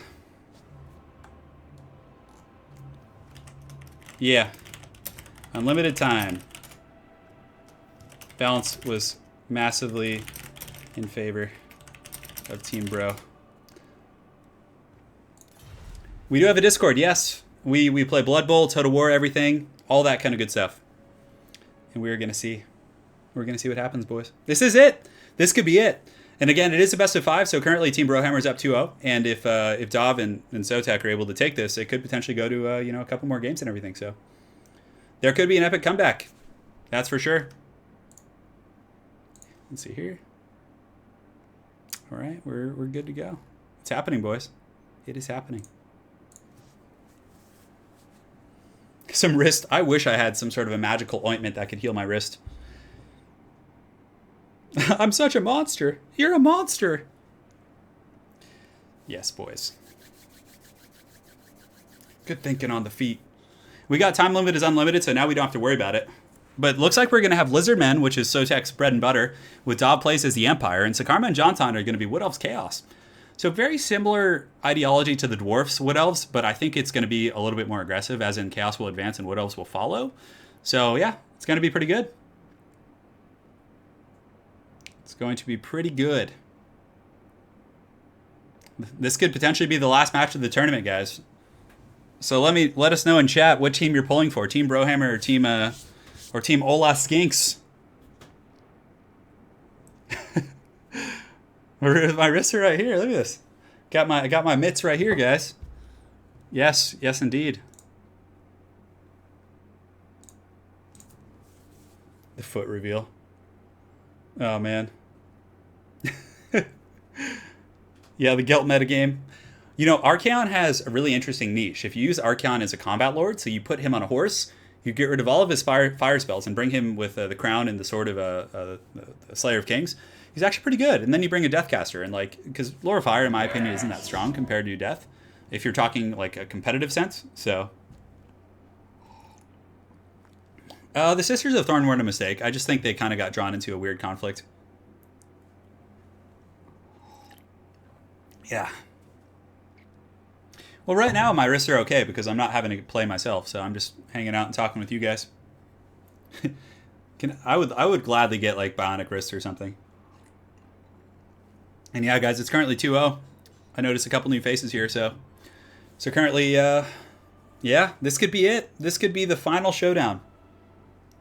You guys got to cheer for Sotek and Dov, and see if we can make the magic happen and get a couple more games. I don't want it to end this quick.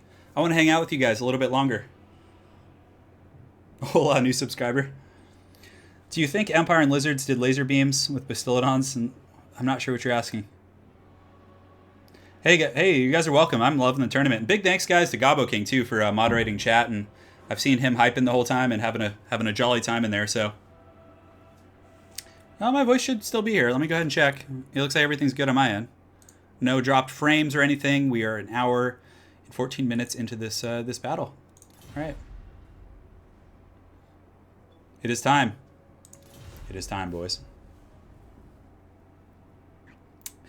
You know, yeah, I mean, something I've thought about is like, I mean, the medical research into stem cell technology is a little bit kind of new. It's kind of a new frontier. So I think the next couple of years that could be something that could be very helpful for sure. In America, we're a little bit behind the times with that.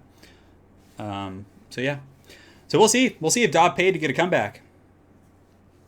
We will see. Yeah, make sure to head over to Gabo's channel. He's basically been moderating here, so yeah, let the boy know. If you get 200 likes, I can afford my super wrists. Wouldn't it be crazy if like every like was like a penny? Wouldn't that be great? Oh my goodness, that would be a lot of fun. So we can't really see the armies yet. It looks like Dav and Sotek are kind of picking here, and Gabo. We actually originally planned the finals to be a best of 3, so Gabo King is going to be sending the players the next 2 maps. You guys can only see the original 3 on the tournament breakdown and everything. So I don't know. We'll see if Dav goes with the Winds of Death, but I doubt it since he's playing the Empire. It looks like. Let me go ahead and check his confirmed races to make sure they're on the right ones here. So, direct messages, Dav.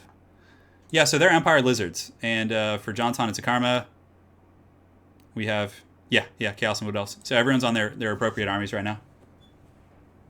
Let me let them know. And you guys we are on the Tower of Hoth, which is one of my favorite maps. I think it's really cool. It has some cool terrain and everything for sure. We're getting there, guys. We're having a fun Tuesday night in the land. Gabo King is ahead of the curve. He already sent in the maps. So would you guys like to see like a tournament in this same style, but it's offline, but 1v1? So we have 1v1 tournament. So we have like, get a kind of a crew of YouTubers together, or, people, Twitch streamers, stuff like that. And we do a 1v1 tournament. I feel like that'd be really fun. Just best of 3s type thing. And obviously each one can be live streamed. Pretty simple. And I mean, it's no different than what we really do, except there is a finals and stuff. So one day tournaments are cool, but they're a little bit tiring. I can't really play in them either because, you have to play like sometimes 9, 10, 12, many games. Yes. What is this? What is this link here? We got, hold on. I got to go check out the link Gabo's sharing. That's so funny, Gabo. likes and dislikes there. So there's people pulling for both sides, brother. People pulling from both sides. And if you want to see the perspective of Johnson and Sakarma, you can actually go over to Total BroHammer and check that out. Because they're planning their composition right now, so you can see into the minds of just brilliant competitors. 3v3 tournament would be a little bit laggy, I think. That's my one concern. It would just be like, if you get one potato, it's the games aren't going to be fun to watch. And then I can only cast them after the fact to avoid lag, and that's not always fun. I prefer to do these live, because having interaction with you guys is a very rich experience, for sure. I think the 2v2 tournament's cool, though, because it forces people out of, like, traditional metas. Like, you see units that you never see because they synergize. It's something very, very neat, in my opinion. Yes. Nobody likes a goblin. All right, guys, this is it. So, our Job plays and Lore Master of Sotek going to be able to take this one. We will see. Looks like Johnson and Sakarma are ready. They're ready to party. They're thirsting for blood. And I really wish that I could look at their armies right now, because that's why I'm waiting to give commentary, because I can't see what they're doing. Yes. Let's go, Hola, Skinks. I haven't played Total War Arena. I'm not a big fan of the grind model, like having a grind. I'd rather just pay for like a DLC. Like if Total War Arena was like, hey, pay $50 and you get everything, I would play. I would straight up play. But I don't want to like have to invest time, because I have my, especially with my wrist problem, I'm like, I don't want to grind unless it's like fun, right? And I want to use the elephants. I want the elite troops. I want that goodness. Yes. An auto-gen tournament, that could be interesting. People take Boris over Karl Franz because Boris has healing. He heals himself. So he has the Midland Runefang. So you don't necessarily have to pigeonhole yourself into playing Lore of Life if you bring him. So So yeah, it looks like Dov. I really like this. So Empire Cav is very powerful. Empire Heavy Cav can chase down Wood Elves. They can contest the Chaos Cav with the Demogryph Knights. Pistoliers are going to be very good counter skirmishers versus the Wood Elves. I really like this composition from Dov and Sotek. I really do hope they're able to get this game because I want to get to game 5 if it's possible. Just a balls deep 3-hour stream, 5 games. Yeah. Is there some... What is this religion going on in chat? I'm not a religious man. Oh my gosh. Not being dead. May the memes be ever in your favor. All right, guys. This is it. Let me do some stretches. My shoulders are getting a little tense here. I gotta do a little bobbing and weaving, you know? Loosen it up a little bit. Also, guys, something fun coming up. We're going to be doing a Vermintide stream sometime in the next week or two. I'm going to be trying it out. And we'll be doing giveaways and stuff, so if you guys are interested, we'll be giving away a couple t-shirts. Should be fun. Christianity. Hey, and Shepard, thanks for sponsoring the channel, man. Really appreciate it. I noticed that you sponsored before, so thank you, brother. And Professor Pone. Yeah, you know what the one unbeaten team comp is? Is the team walking, or the walking haggard, the beastmen vampire counts. I am the religion. Man, we got a lot of people for a Tuesday night. You guys rock. We got such a good community. It's like, I've been to a lot of like Discord communities and YouTube communities where like the creators, like it doesn't feel like it's a community, but with you guys and like going into Discord every day and yeah, we'll make sure to get links to Discord for anyone who's not in there. It's just so fun. Like everyone just treats each other with respect. They're like friendly, just good people. Good peoples in this Total War community for sure. Like, man, yeah.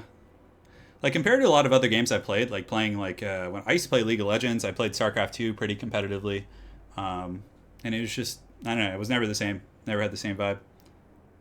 Wookiee reveal? All right. Wookiee. Yeah, I'll get Wookiee after this game. He'll close out the stream.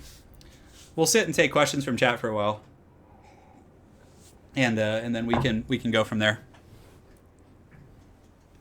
Professor Pone, no. No, Pone, no. And if anyone who has the Discord links can link it in chat, that would be great. Grow the family. All right, guys, so this is Tower of Hoeth. Definitely one of my favorite maps. I would say it's a pretty balanced map. It has terrain, so if someone wants to do Vanguard shenanigans, you can. You have some Shroud, you have some terrain blockers over here. I would say it's a pretty good map. It has some really fun open field. The aesthetics are really cool. Like, the city is just is awesome looking. Can you actually go in here? Can you run troops in here? I don't think you can. I don't think you can. Yeah. Yes, guys. I live in California. I live in Los Angeles, more specifically, but I'm originally from a place called Ojai, California, and Ventura County, that general area. So for anyone who knows that, Southern California. Yep. All right, guys. So you guys have seen the army of Sotek. So Sotek is just going to be going very standard front line of Lizardmen, which will do pretty good against Chaos. Chaos Warriors can beat these swords, if I'm not mistaken, but there are some Temple Guard mixed in here. There's a Skink Chief on foot. There is also a Sara Scar veteran on Velociraptor. So going a little bit wider. You know, the Velociraptor variant does actually have anti-large as well, so pretty good tool against Shaggus. And for his lord, Sotek is going with Mazda Mundi, the toilet elite, the lord of the porcelain throne. And Daw plays, as you guys saw, just has he has a couple spearmen for auxiliary support. Reichsguard, Heavy Cav, very good at charging down these Chaos Infantry, and Pistoliers. So we're going to see what they can make happen. And yeah. So Karma says he's glitched out. Are you under the map? Let's check. Still under the map?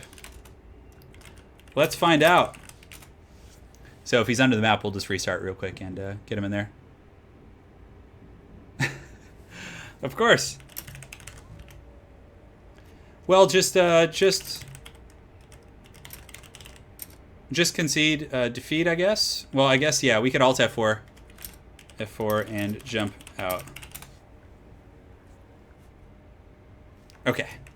Okay, so Sakarma is just, somehow he's under the earth. And we're just going to jump out. So we'll just have everyone bring the Lord Mobility Scooter. Oh my god. So we're going to have everyone bring the same armies. Yeah, no problem, guys. No problem. So we will. So yeah, we'll just have everyone bring the same armies. So the folks who are in there should have the same ones. Sakarma, I think, will have to Alt F4 maybe. Let's go ahead and see if he just went straight back to the lobby. Okay. So we're going to remake it real quick here. So let me go ahead and jump over to Dov and make sure. Let's see. Oh, did Gabo King just call me? I think he did. What's going on, Gabo? Hey, not much. Just giving the heads up that Sakarma's having some graphics issue. Yeah, no problem. We'll get it restarted real quick. And yeah. And is Dov going to remake the lobby as well? Yeah. We're on it. Just that's it. Cool, man. Thanks for the heads up. And thanks again for your help on the stream. Yeah, no worries. Bye. See you, brother. All right. They're remaking real quick. They're doing it. Yeah, we'll end with interviews too. We're going to end with interviews with everyone. So we'll grab the folks and so a lot of times people who use the debug camera, they I just have to find out what the game name is called. They can sometimes get like trapped under the earth. So I have a feeling that Sakarma uses the debug camera, and that's probably part of the issue. So yes. Yeah, this is it. This is like the game for the Hola Skinks. They need to make this happen. Otherwise, it's doom shall come to their world. Let's go look at the leaderboards. See what's going on here. We're currently in 48 on the leaderboards, boys. We're not doing bad. Under Mamma Mia. I gotta play. I gotta do a quick battle stream for you guys. I'll probably do one in the next couple days. Yeah, Gabo's a true hero of the stream for sure. See you later, Pone. Take care, brother. Take care. All right, the final. See if the same password as before. Aha! And I'm in as a spectator. So guys, we are back in action. And they're just going to pick the same armies they picked before, and close enough. Because they could have potentially seen each other's army, but these guys are all friends, so it should be pretty innocent here. Do our best to pick the same armies. Thanks, bros. All right. 200 likes for a Janet and Gabo foot reveal. Oh my gosh. Yeah, I think Dov purposely crashed the game so he could make some under the table payments to swing the favor of this game here. It looks like yeah, Sotek and Dov are ready. They basically had, the armies, they're good to go. Does Dov have Winds of Death? No, he does not. Oh, looks like they all had their army saved. That's nice. So we're solid. We're solid, guys. That was a real quick restart there. Your feet are insured for millions, Janet. Yes. Wow. Thank you for subscribing. I heard Gimli's voice. I know what that means. I know what that means, boys. All right, so we're here. So currently, Team BroHammer is up 2-0 to Team Hola Skinks. So Dov plays in Sotek. They got to fight themselves out of the pit, because if they lose this, the stream is indeed over. And Team BroHammer will get that dank $100 reward, and that'll be it. Thou shalt smash thine like button. Yeah, we got 406 people on a Tuesday night. And again, my sincere apologies to any of you folks from Europe watching this after the fact. It was the only time that all 4 of these players were available. So yeah, Pistoliers and Cav from Dov. So Reichsguard, Heavy Cav, all that kind of good stuff. So he's ready to party for sure. And as far as, yeah, Sotek just has a very standard Lizardman infantry. He's got a Temple Guard. Looks like Johnson left the game. So we had some sort of shenanigans. I think he had to leave real quick. I'm not sure. So maybe, yeah, we're going to reset. Technical difficulties. Yes. God damn it. So, it could be debug camera. Got it, thanks. It might be debug camera. So we'll get to the bottom of it, and let's try a different map too. I think we could just switch maps. So let me see what they have to say. We could switch maps. Let's try that. Let's have you go with, I'll go ahead and give him a map. Yes. Let's go ahead and do Altdorf Outskirts. I think that'll be okay. Altdorf Outskirts. Let me see here. Change the map. Altdorf Outskirts. We're going to give it a try. And also, we're going to have him turn off his debug camera.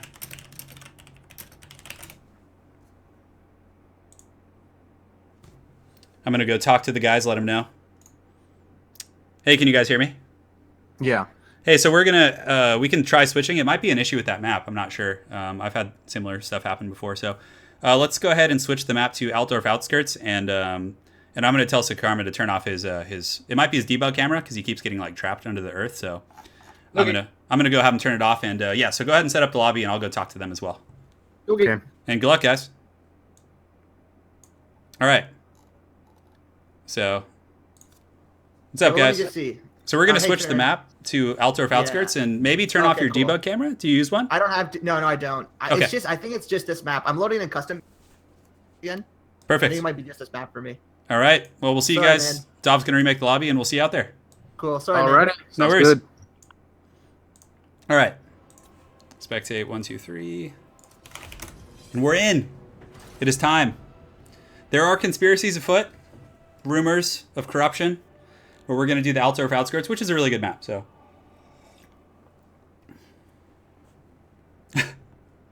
scrubs. And for anyone watching after the fact, we'll also have like timestamps and everything. So, could just be the map. Unfortunately, we had to change it last minute, but I really do like the Tower of Hoeth, but perhaps there could be an issue with all the different characters on there. Several are typing. Oh, man. The memes are really spawning in this chat today, guys.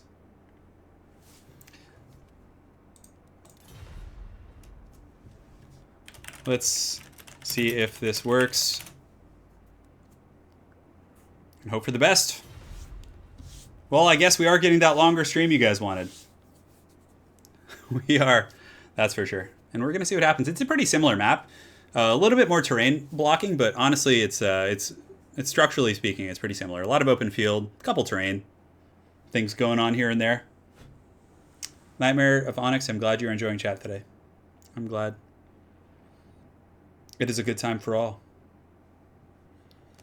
And that's, you know, that's also one of the other things about tournaments like that are 2v2 is, you know, you have a lot more computers and to work with, you got to work with different internet connections and things like that.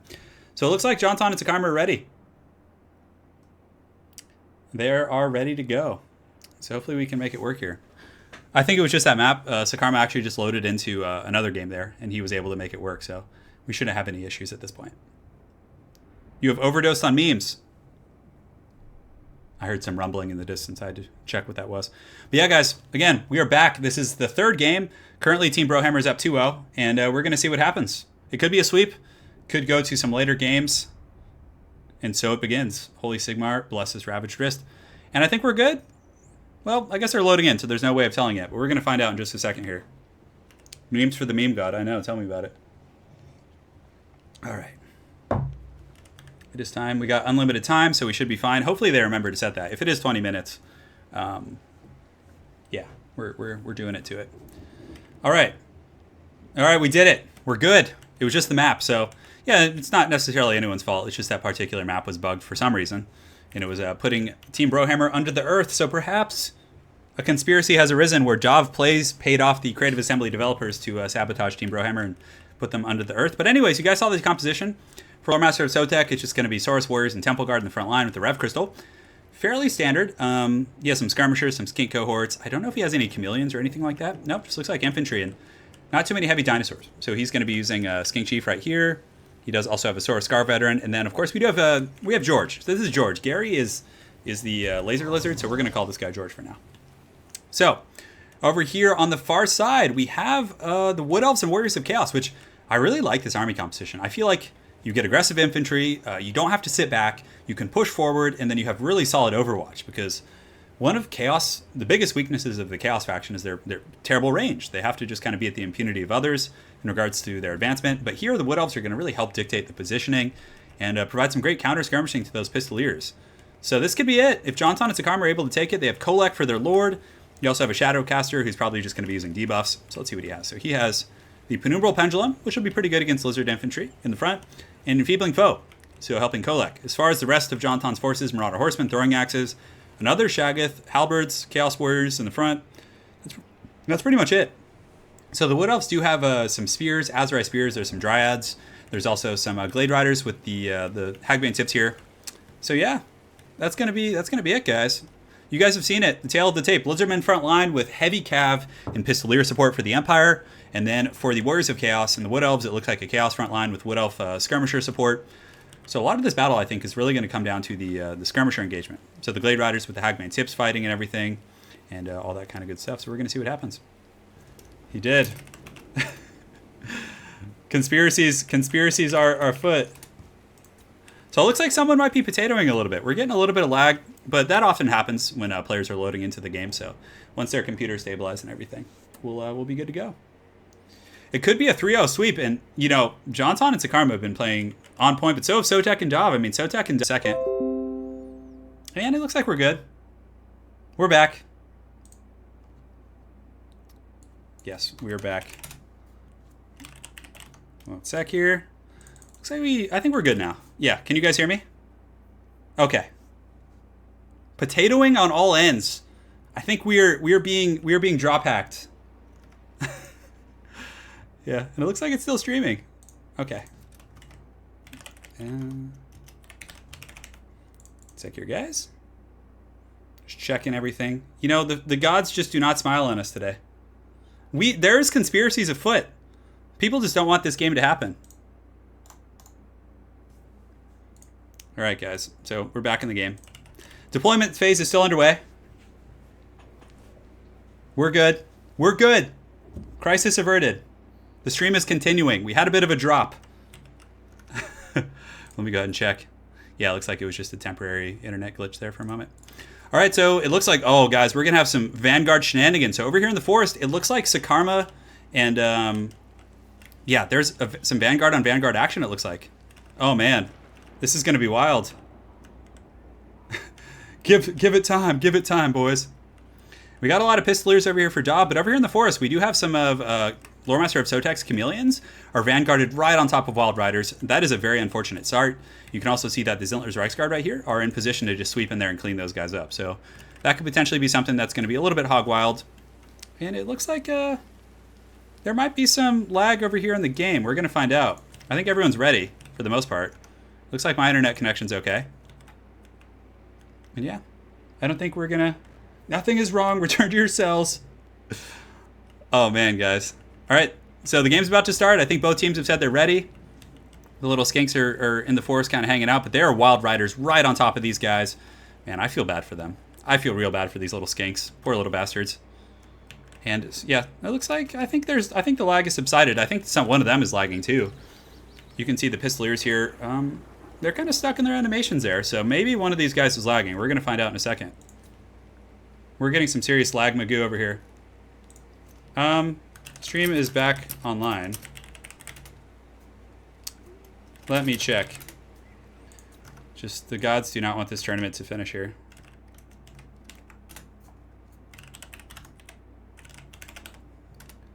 I'm going to check this before we get the game rolling. But it would appear that everything is streaming fine. Our kilobytes per second are okay. So we're gonna just play with internet settings here real quick, guys, and then we're gonna jump back in there. I am moving relatively soon, so hopefully it'll be to a better situation with better internet and everything. Although my internet here is pretty good. Okay. So let's see if this goes.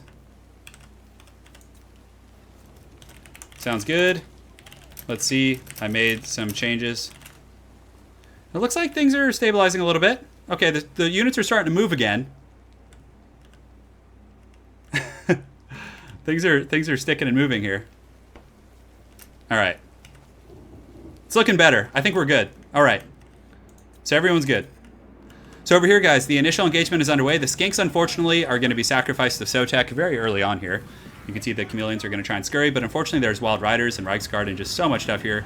And the Reichsguard are easily just going to clean up those little guys. But some of those Wood Elves, oh man, this is tough. I guess they had the support from these Zintler's Reichsguard, so this is just wild. Oh man, it looks like it might not be me that's lagging this actually. I think one of them is having potato issues. We'll find out here. Oh, and we're back in it. We're back in it.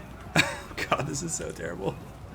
All right, so the Zintler's Reichsguard are pushing through. They get a pretty good engagement on the Skinks, or protecting the Skinks against these Wild Riders, but hopefully this is... Someone's having lag issues. I don't think it's me. I keep minimizing and looking at my kilobytes, and everything seems fine. So I think one of our participants here is also having some potato action. Hopefully it'll subside. It definitely favors the fat toad. He's in his environment. He's going forward. And it looks like, okay, their movement patterns are starting to stabilize a little bit. So Lag Magoo, as Lore Master of Sotek has dubbed it. And they're getting their fight in the forest here. Let me let them know.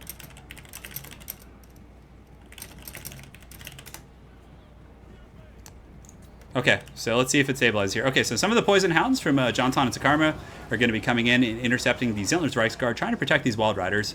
Reichsguard are very good against heavy cav in general, so they're going to have the advantage in that situation. So currently, some of the it looks like the Demogryph Knights are going to be coming in as well, and they're going to be led by a Sora Scar veteran. So a very heavy contingent over here for Dob Plays and Lore Master of Sotek, and they are going to be pushing forward. So yeah, okay, I think we're getting there. I think whoever's internet is struggling is starting to stabilize a little bit, and the forces are actually able to move on the map, which is nice. Again, always the risk of running 2v2 events and whatnot. So the Pistoliers are going to be sweeping over into the forest to potentially counter skirmish those Glade Riders with Hagbane tips. They do have the 2 shots, 70 range. They have a substantial range disadvantage because the Glade Riders actually have 150, but the Pistoliers can hit very hard if they're able to get those shots. So yeah, we're going to see. And again, guys, my apologies for the lag. Hopefully it'll subside here in just a moment. It looks like it's trying to at the very least.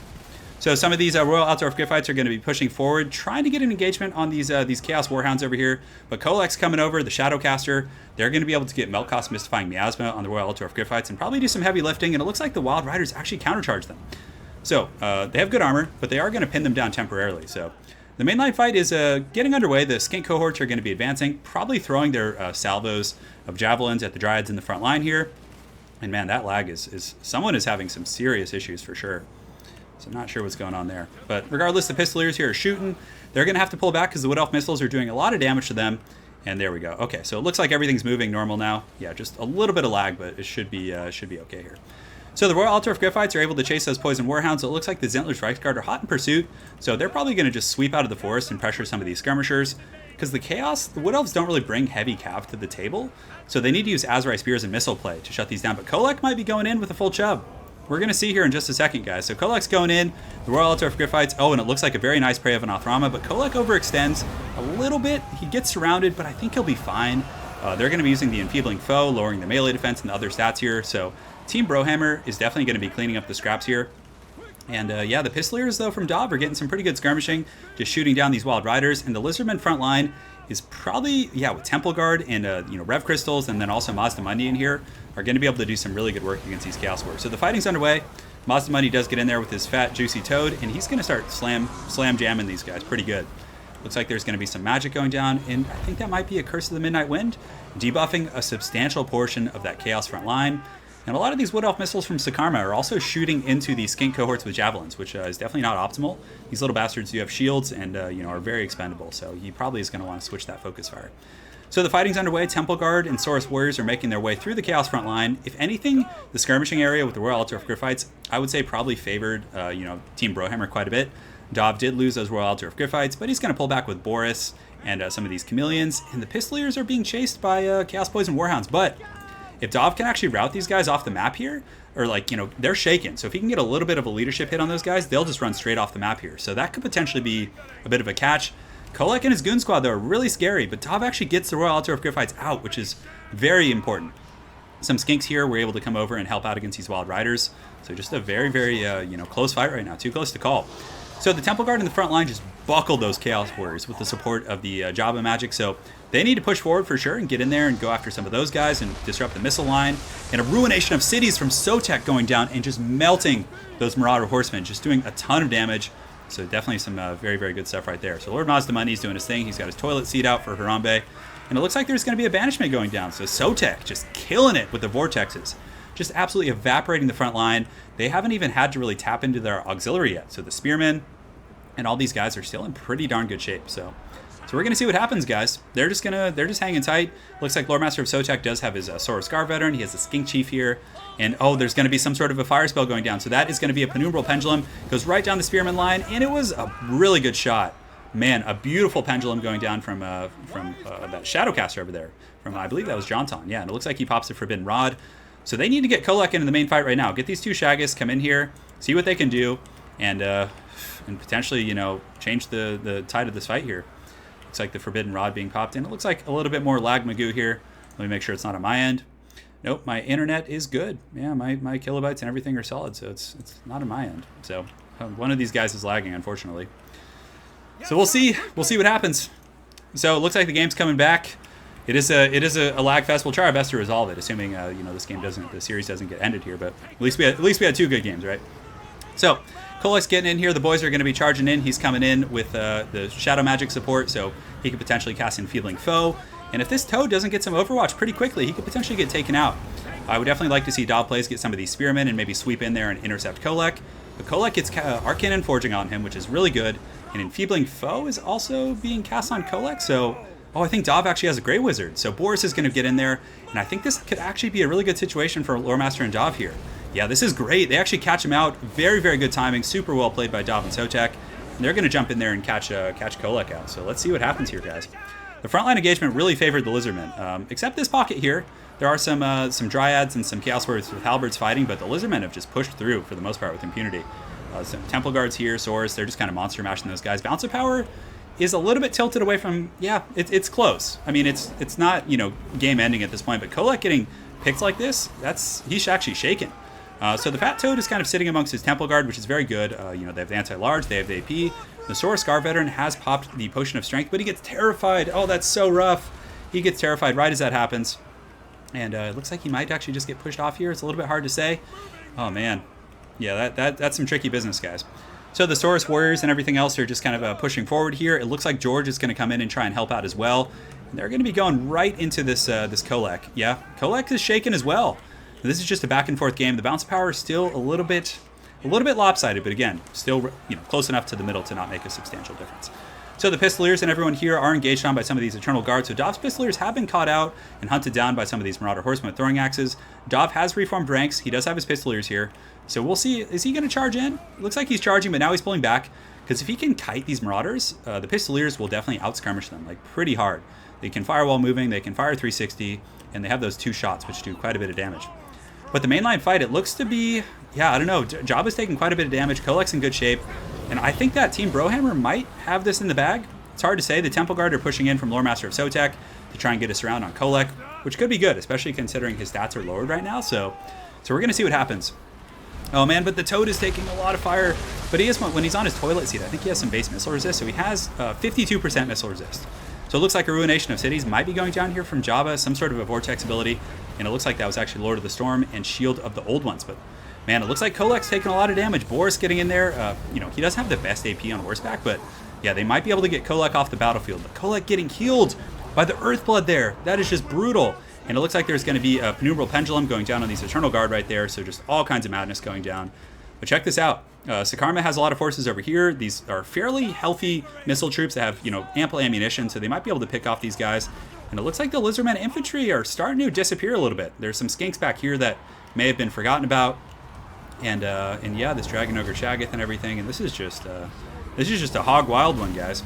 So Jabba's going to be waddling, trying to find some support, but I really think that Team BroHammer is going to 3-0 sweep this tournament. Kolek's in good health, and it looks like the Toad...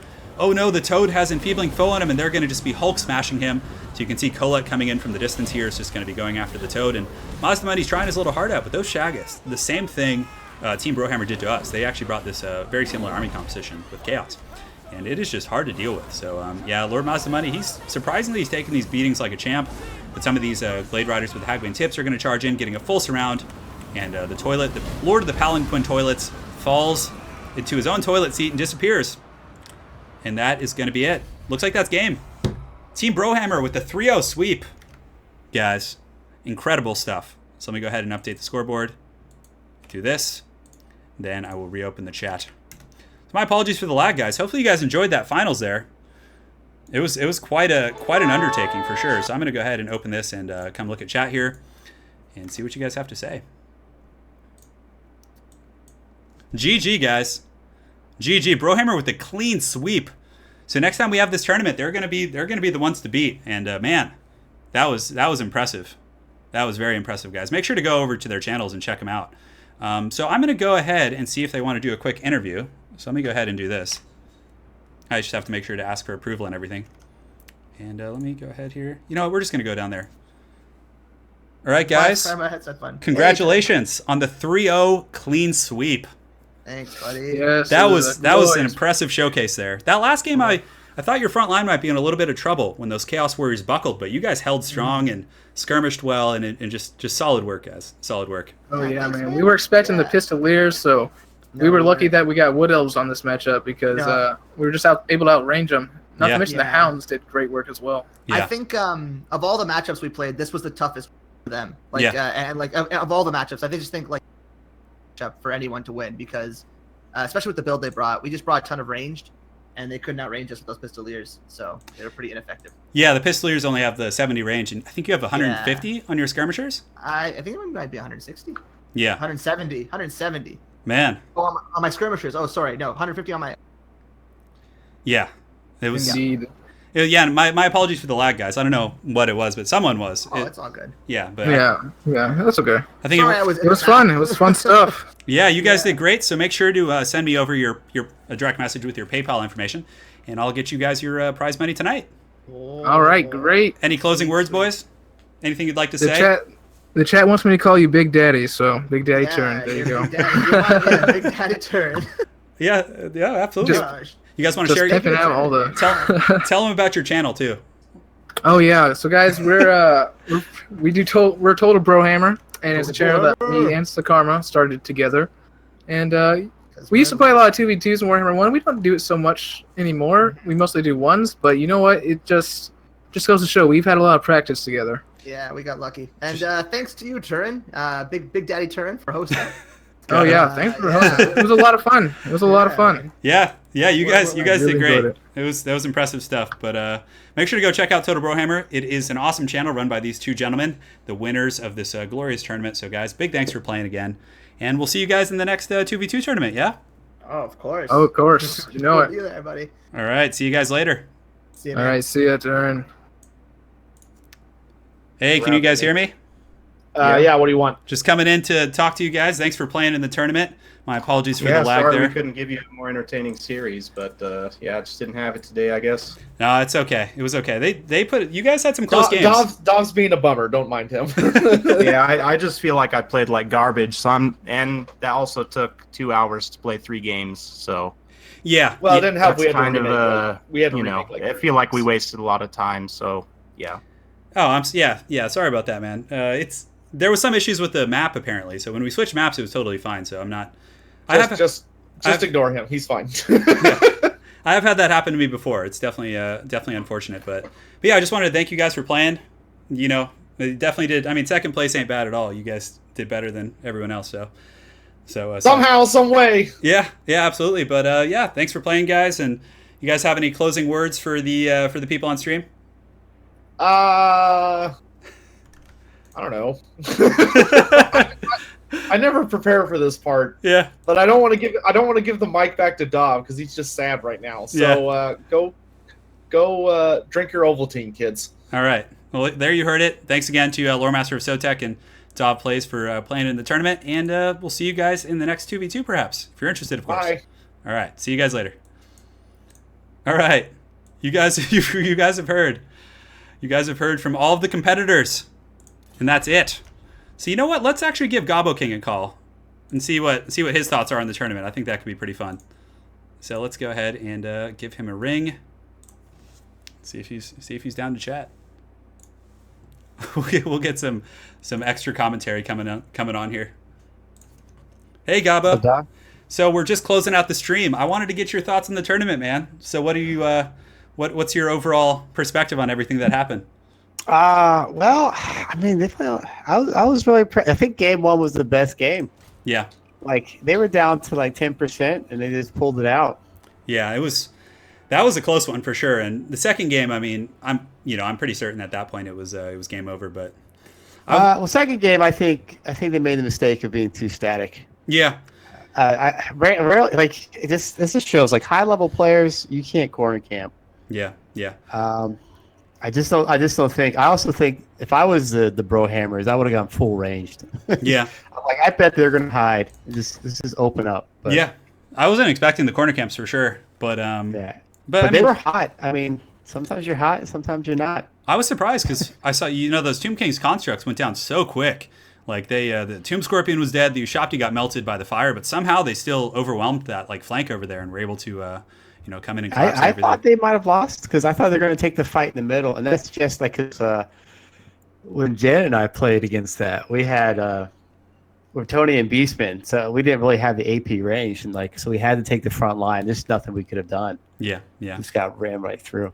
Yeah. But game 3, they had I think they had the perfect list. I think Dov and Sotek went a little too much infantry, and yeah, I don't think you can win a fight against the other than Dark Elves. I don't think anyone can beat Chaos in the front. Chaos is nasty in the front, and even though they did get buckled a little bit in the middle, they just the counter skirmishing with the Glade Riders with the Hagbane tips was just was brutal. I mean, 150 range against the 90 of the Pistoliers. They 180. 180 range for Glade Riders. Yeah, is that what it is? Yeah, they couldn't. Yeah. They couldn't do a whole lot against that, and the Chaos front line plus Kolek and the Shaggoth, they didn't have too many answers for him. I mean, I guess they had Royal Altar of Griffites and Pistoliers, but they didn't really have much anti-large other than the Temple Guard, and I think that was one of the big kind of downfalls there. I think they needed a list like what is it? Sakarma had in that first one. He could have gone in there with they think they needed the monster match with the Lizards, and then just use the Empire to just kind of run around. But maybe use them to try to wrap up some loose archers. Yeah, it was wild though, man. I wasn't expecting a 3-0, but yeah, it was definitely well played by everyone. I mean, coming up to this game, Maybe it was good that it was a 3-0 because we're at 2 hours now. Yeah, and we were having some lag issues somewhere. I know the stream disconnected for like 10 seconds, but then I checked my internet and it was totally fine. So I think someone else was lagging too. Drop hacks, man. Somebody DDoSed us. Someone found Dobbs' IP address and got him. Most likely, but yeah, man. Just wanted to take a moment to thank you for helping out with chat and the stream today and coordinating. I gotta get the hype machine going. Gotta help out the bros. You do, man. You always do. And on that note, I wanted to give you the closing words of the stream. You're always great for inspiration. So what do you have for everyone? Like this is what you need to remember in your life. You just like BroHammer. They leaned on each other, and you need to find someone to lean on, whether that be a man, a woman, or a dead weasel. You need to go out there and you need to find that. Absolutely. That's what I leave you with. I love it.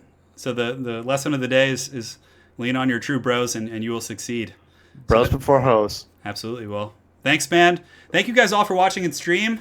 A lot of people for a Tuesday night, so we really appreciate your support. And we'll be doing another 2v2 tournament probably in the next couple months, so stay tuned for that.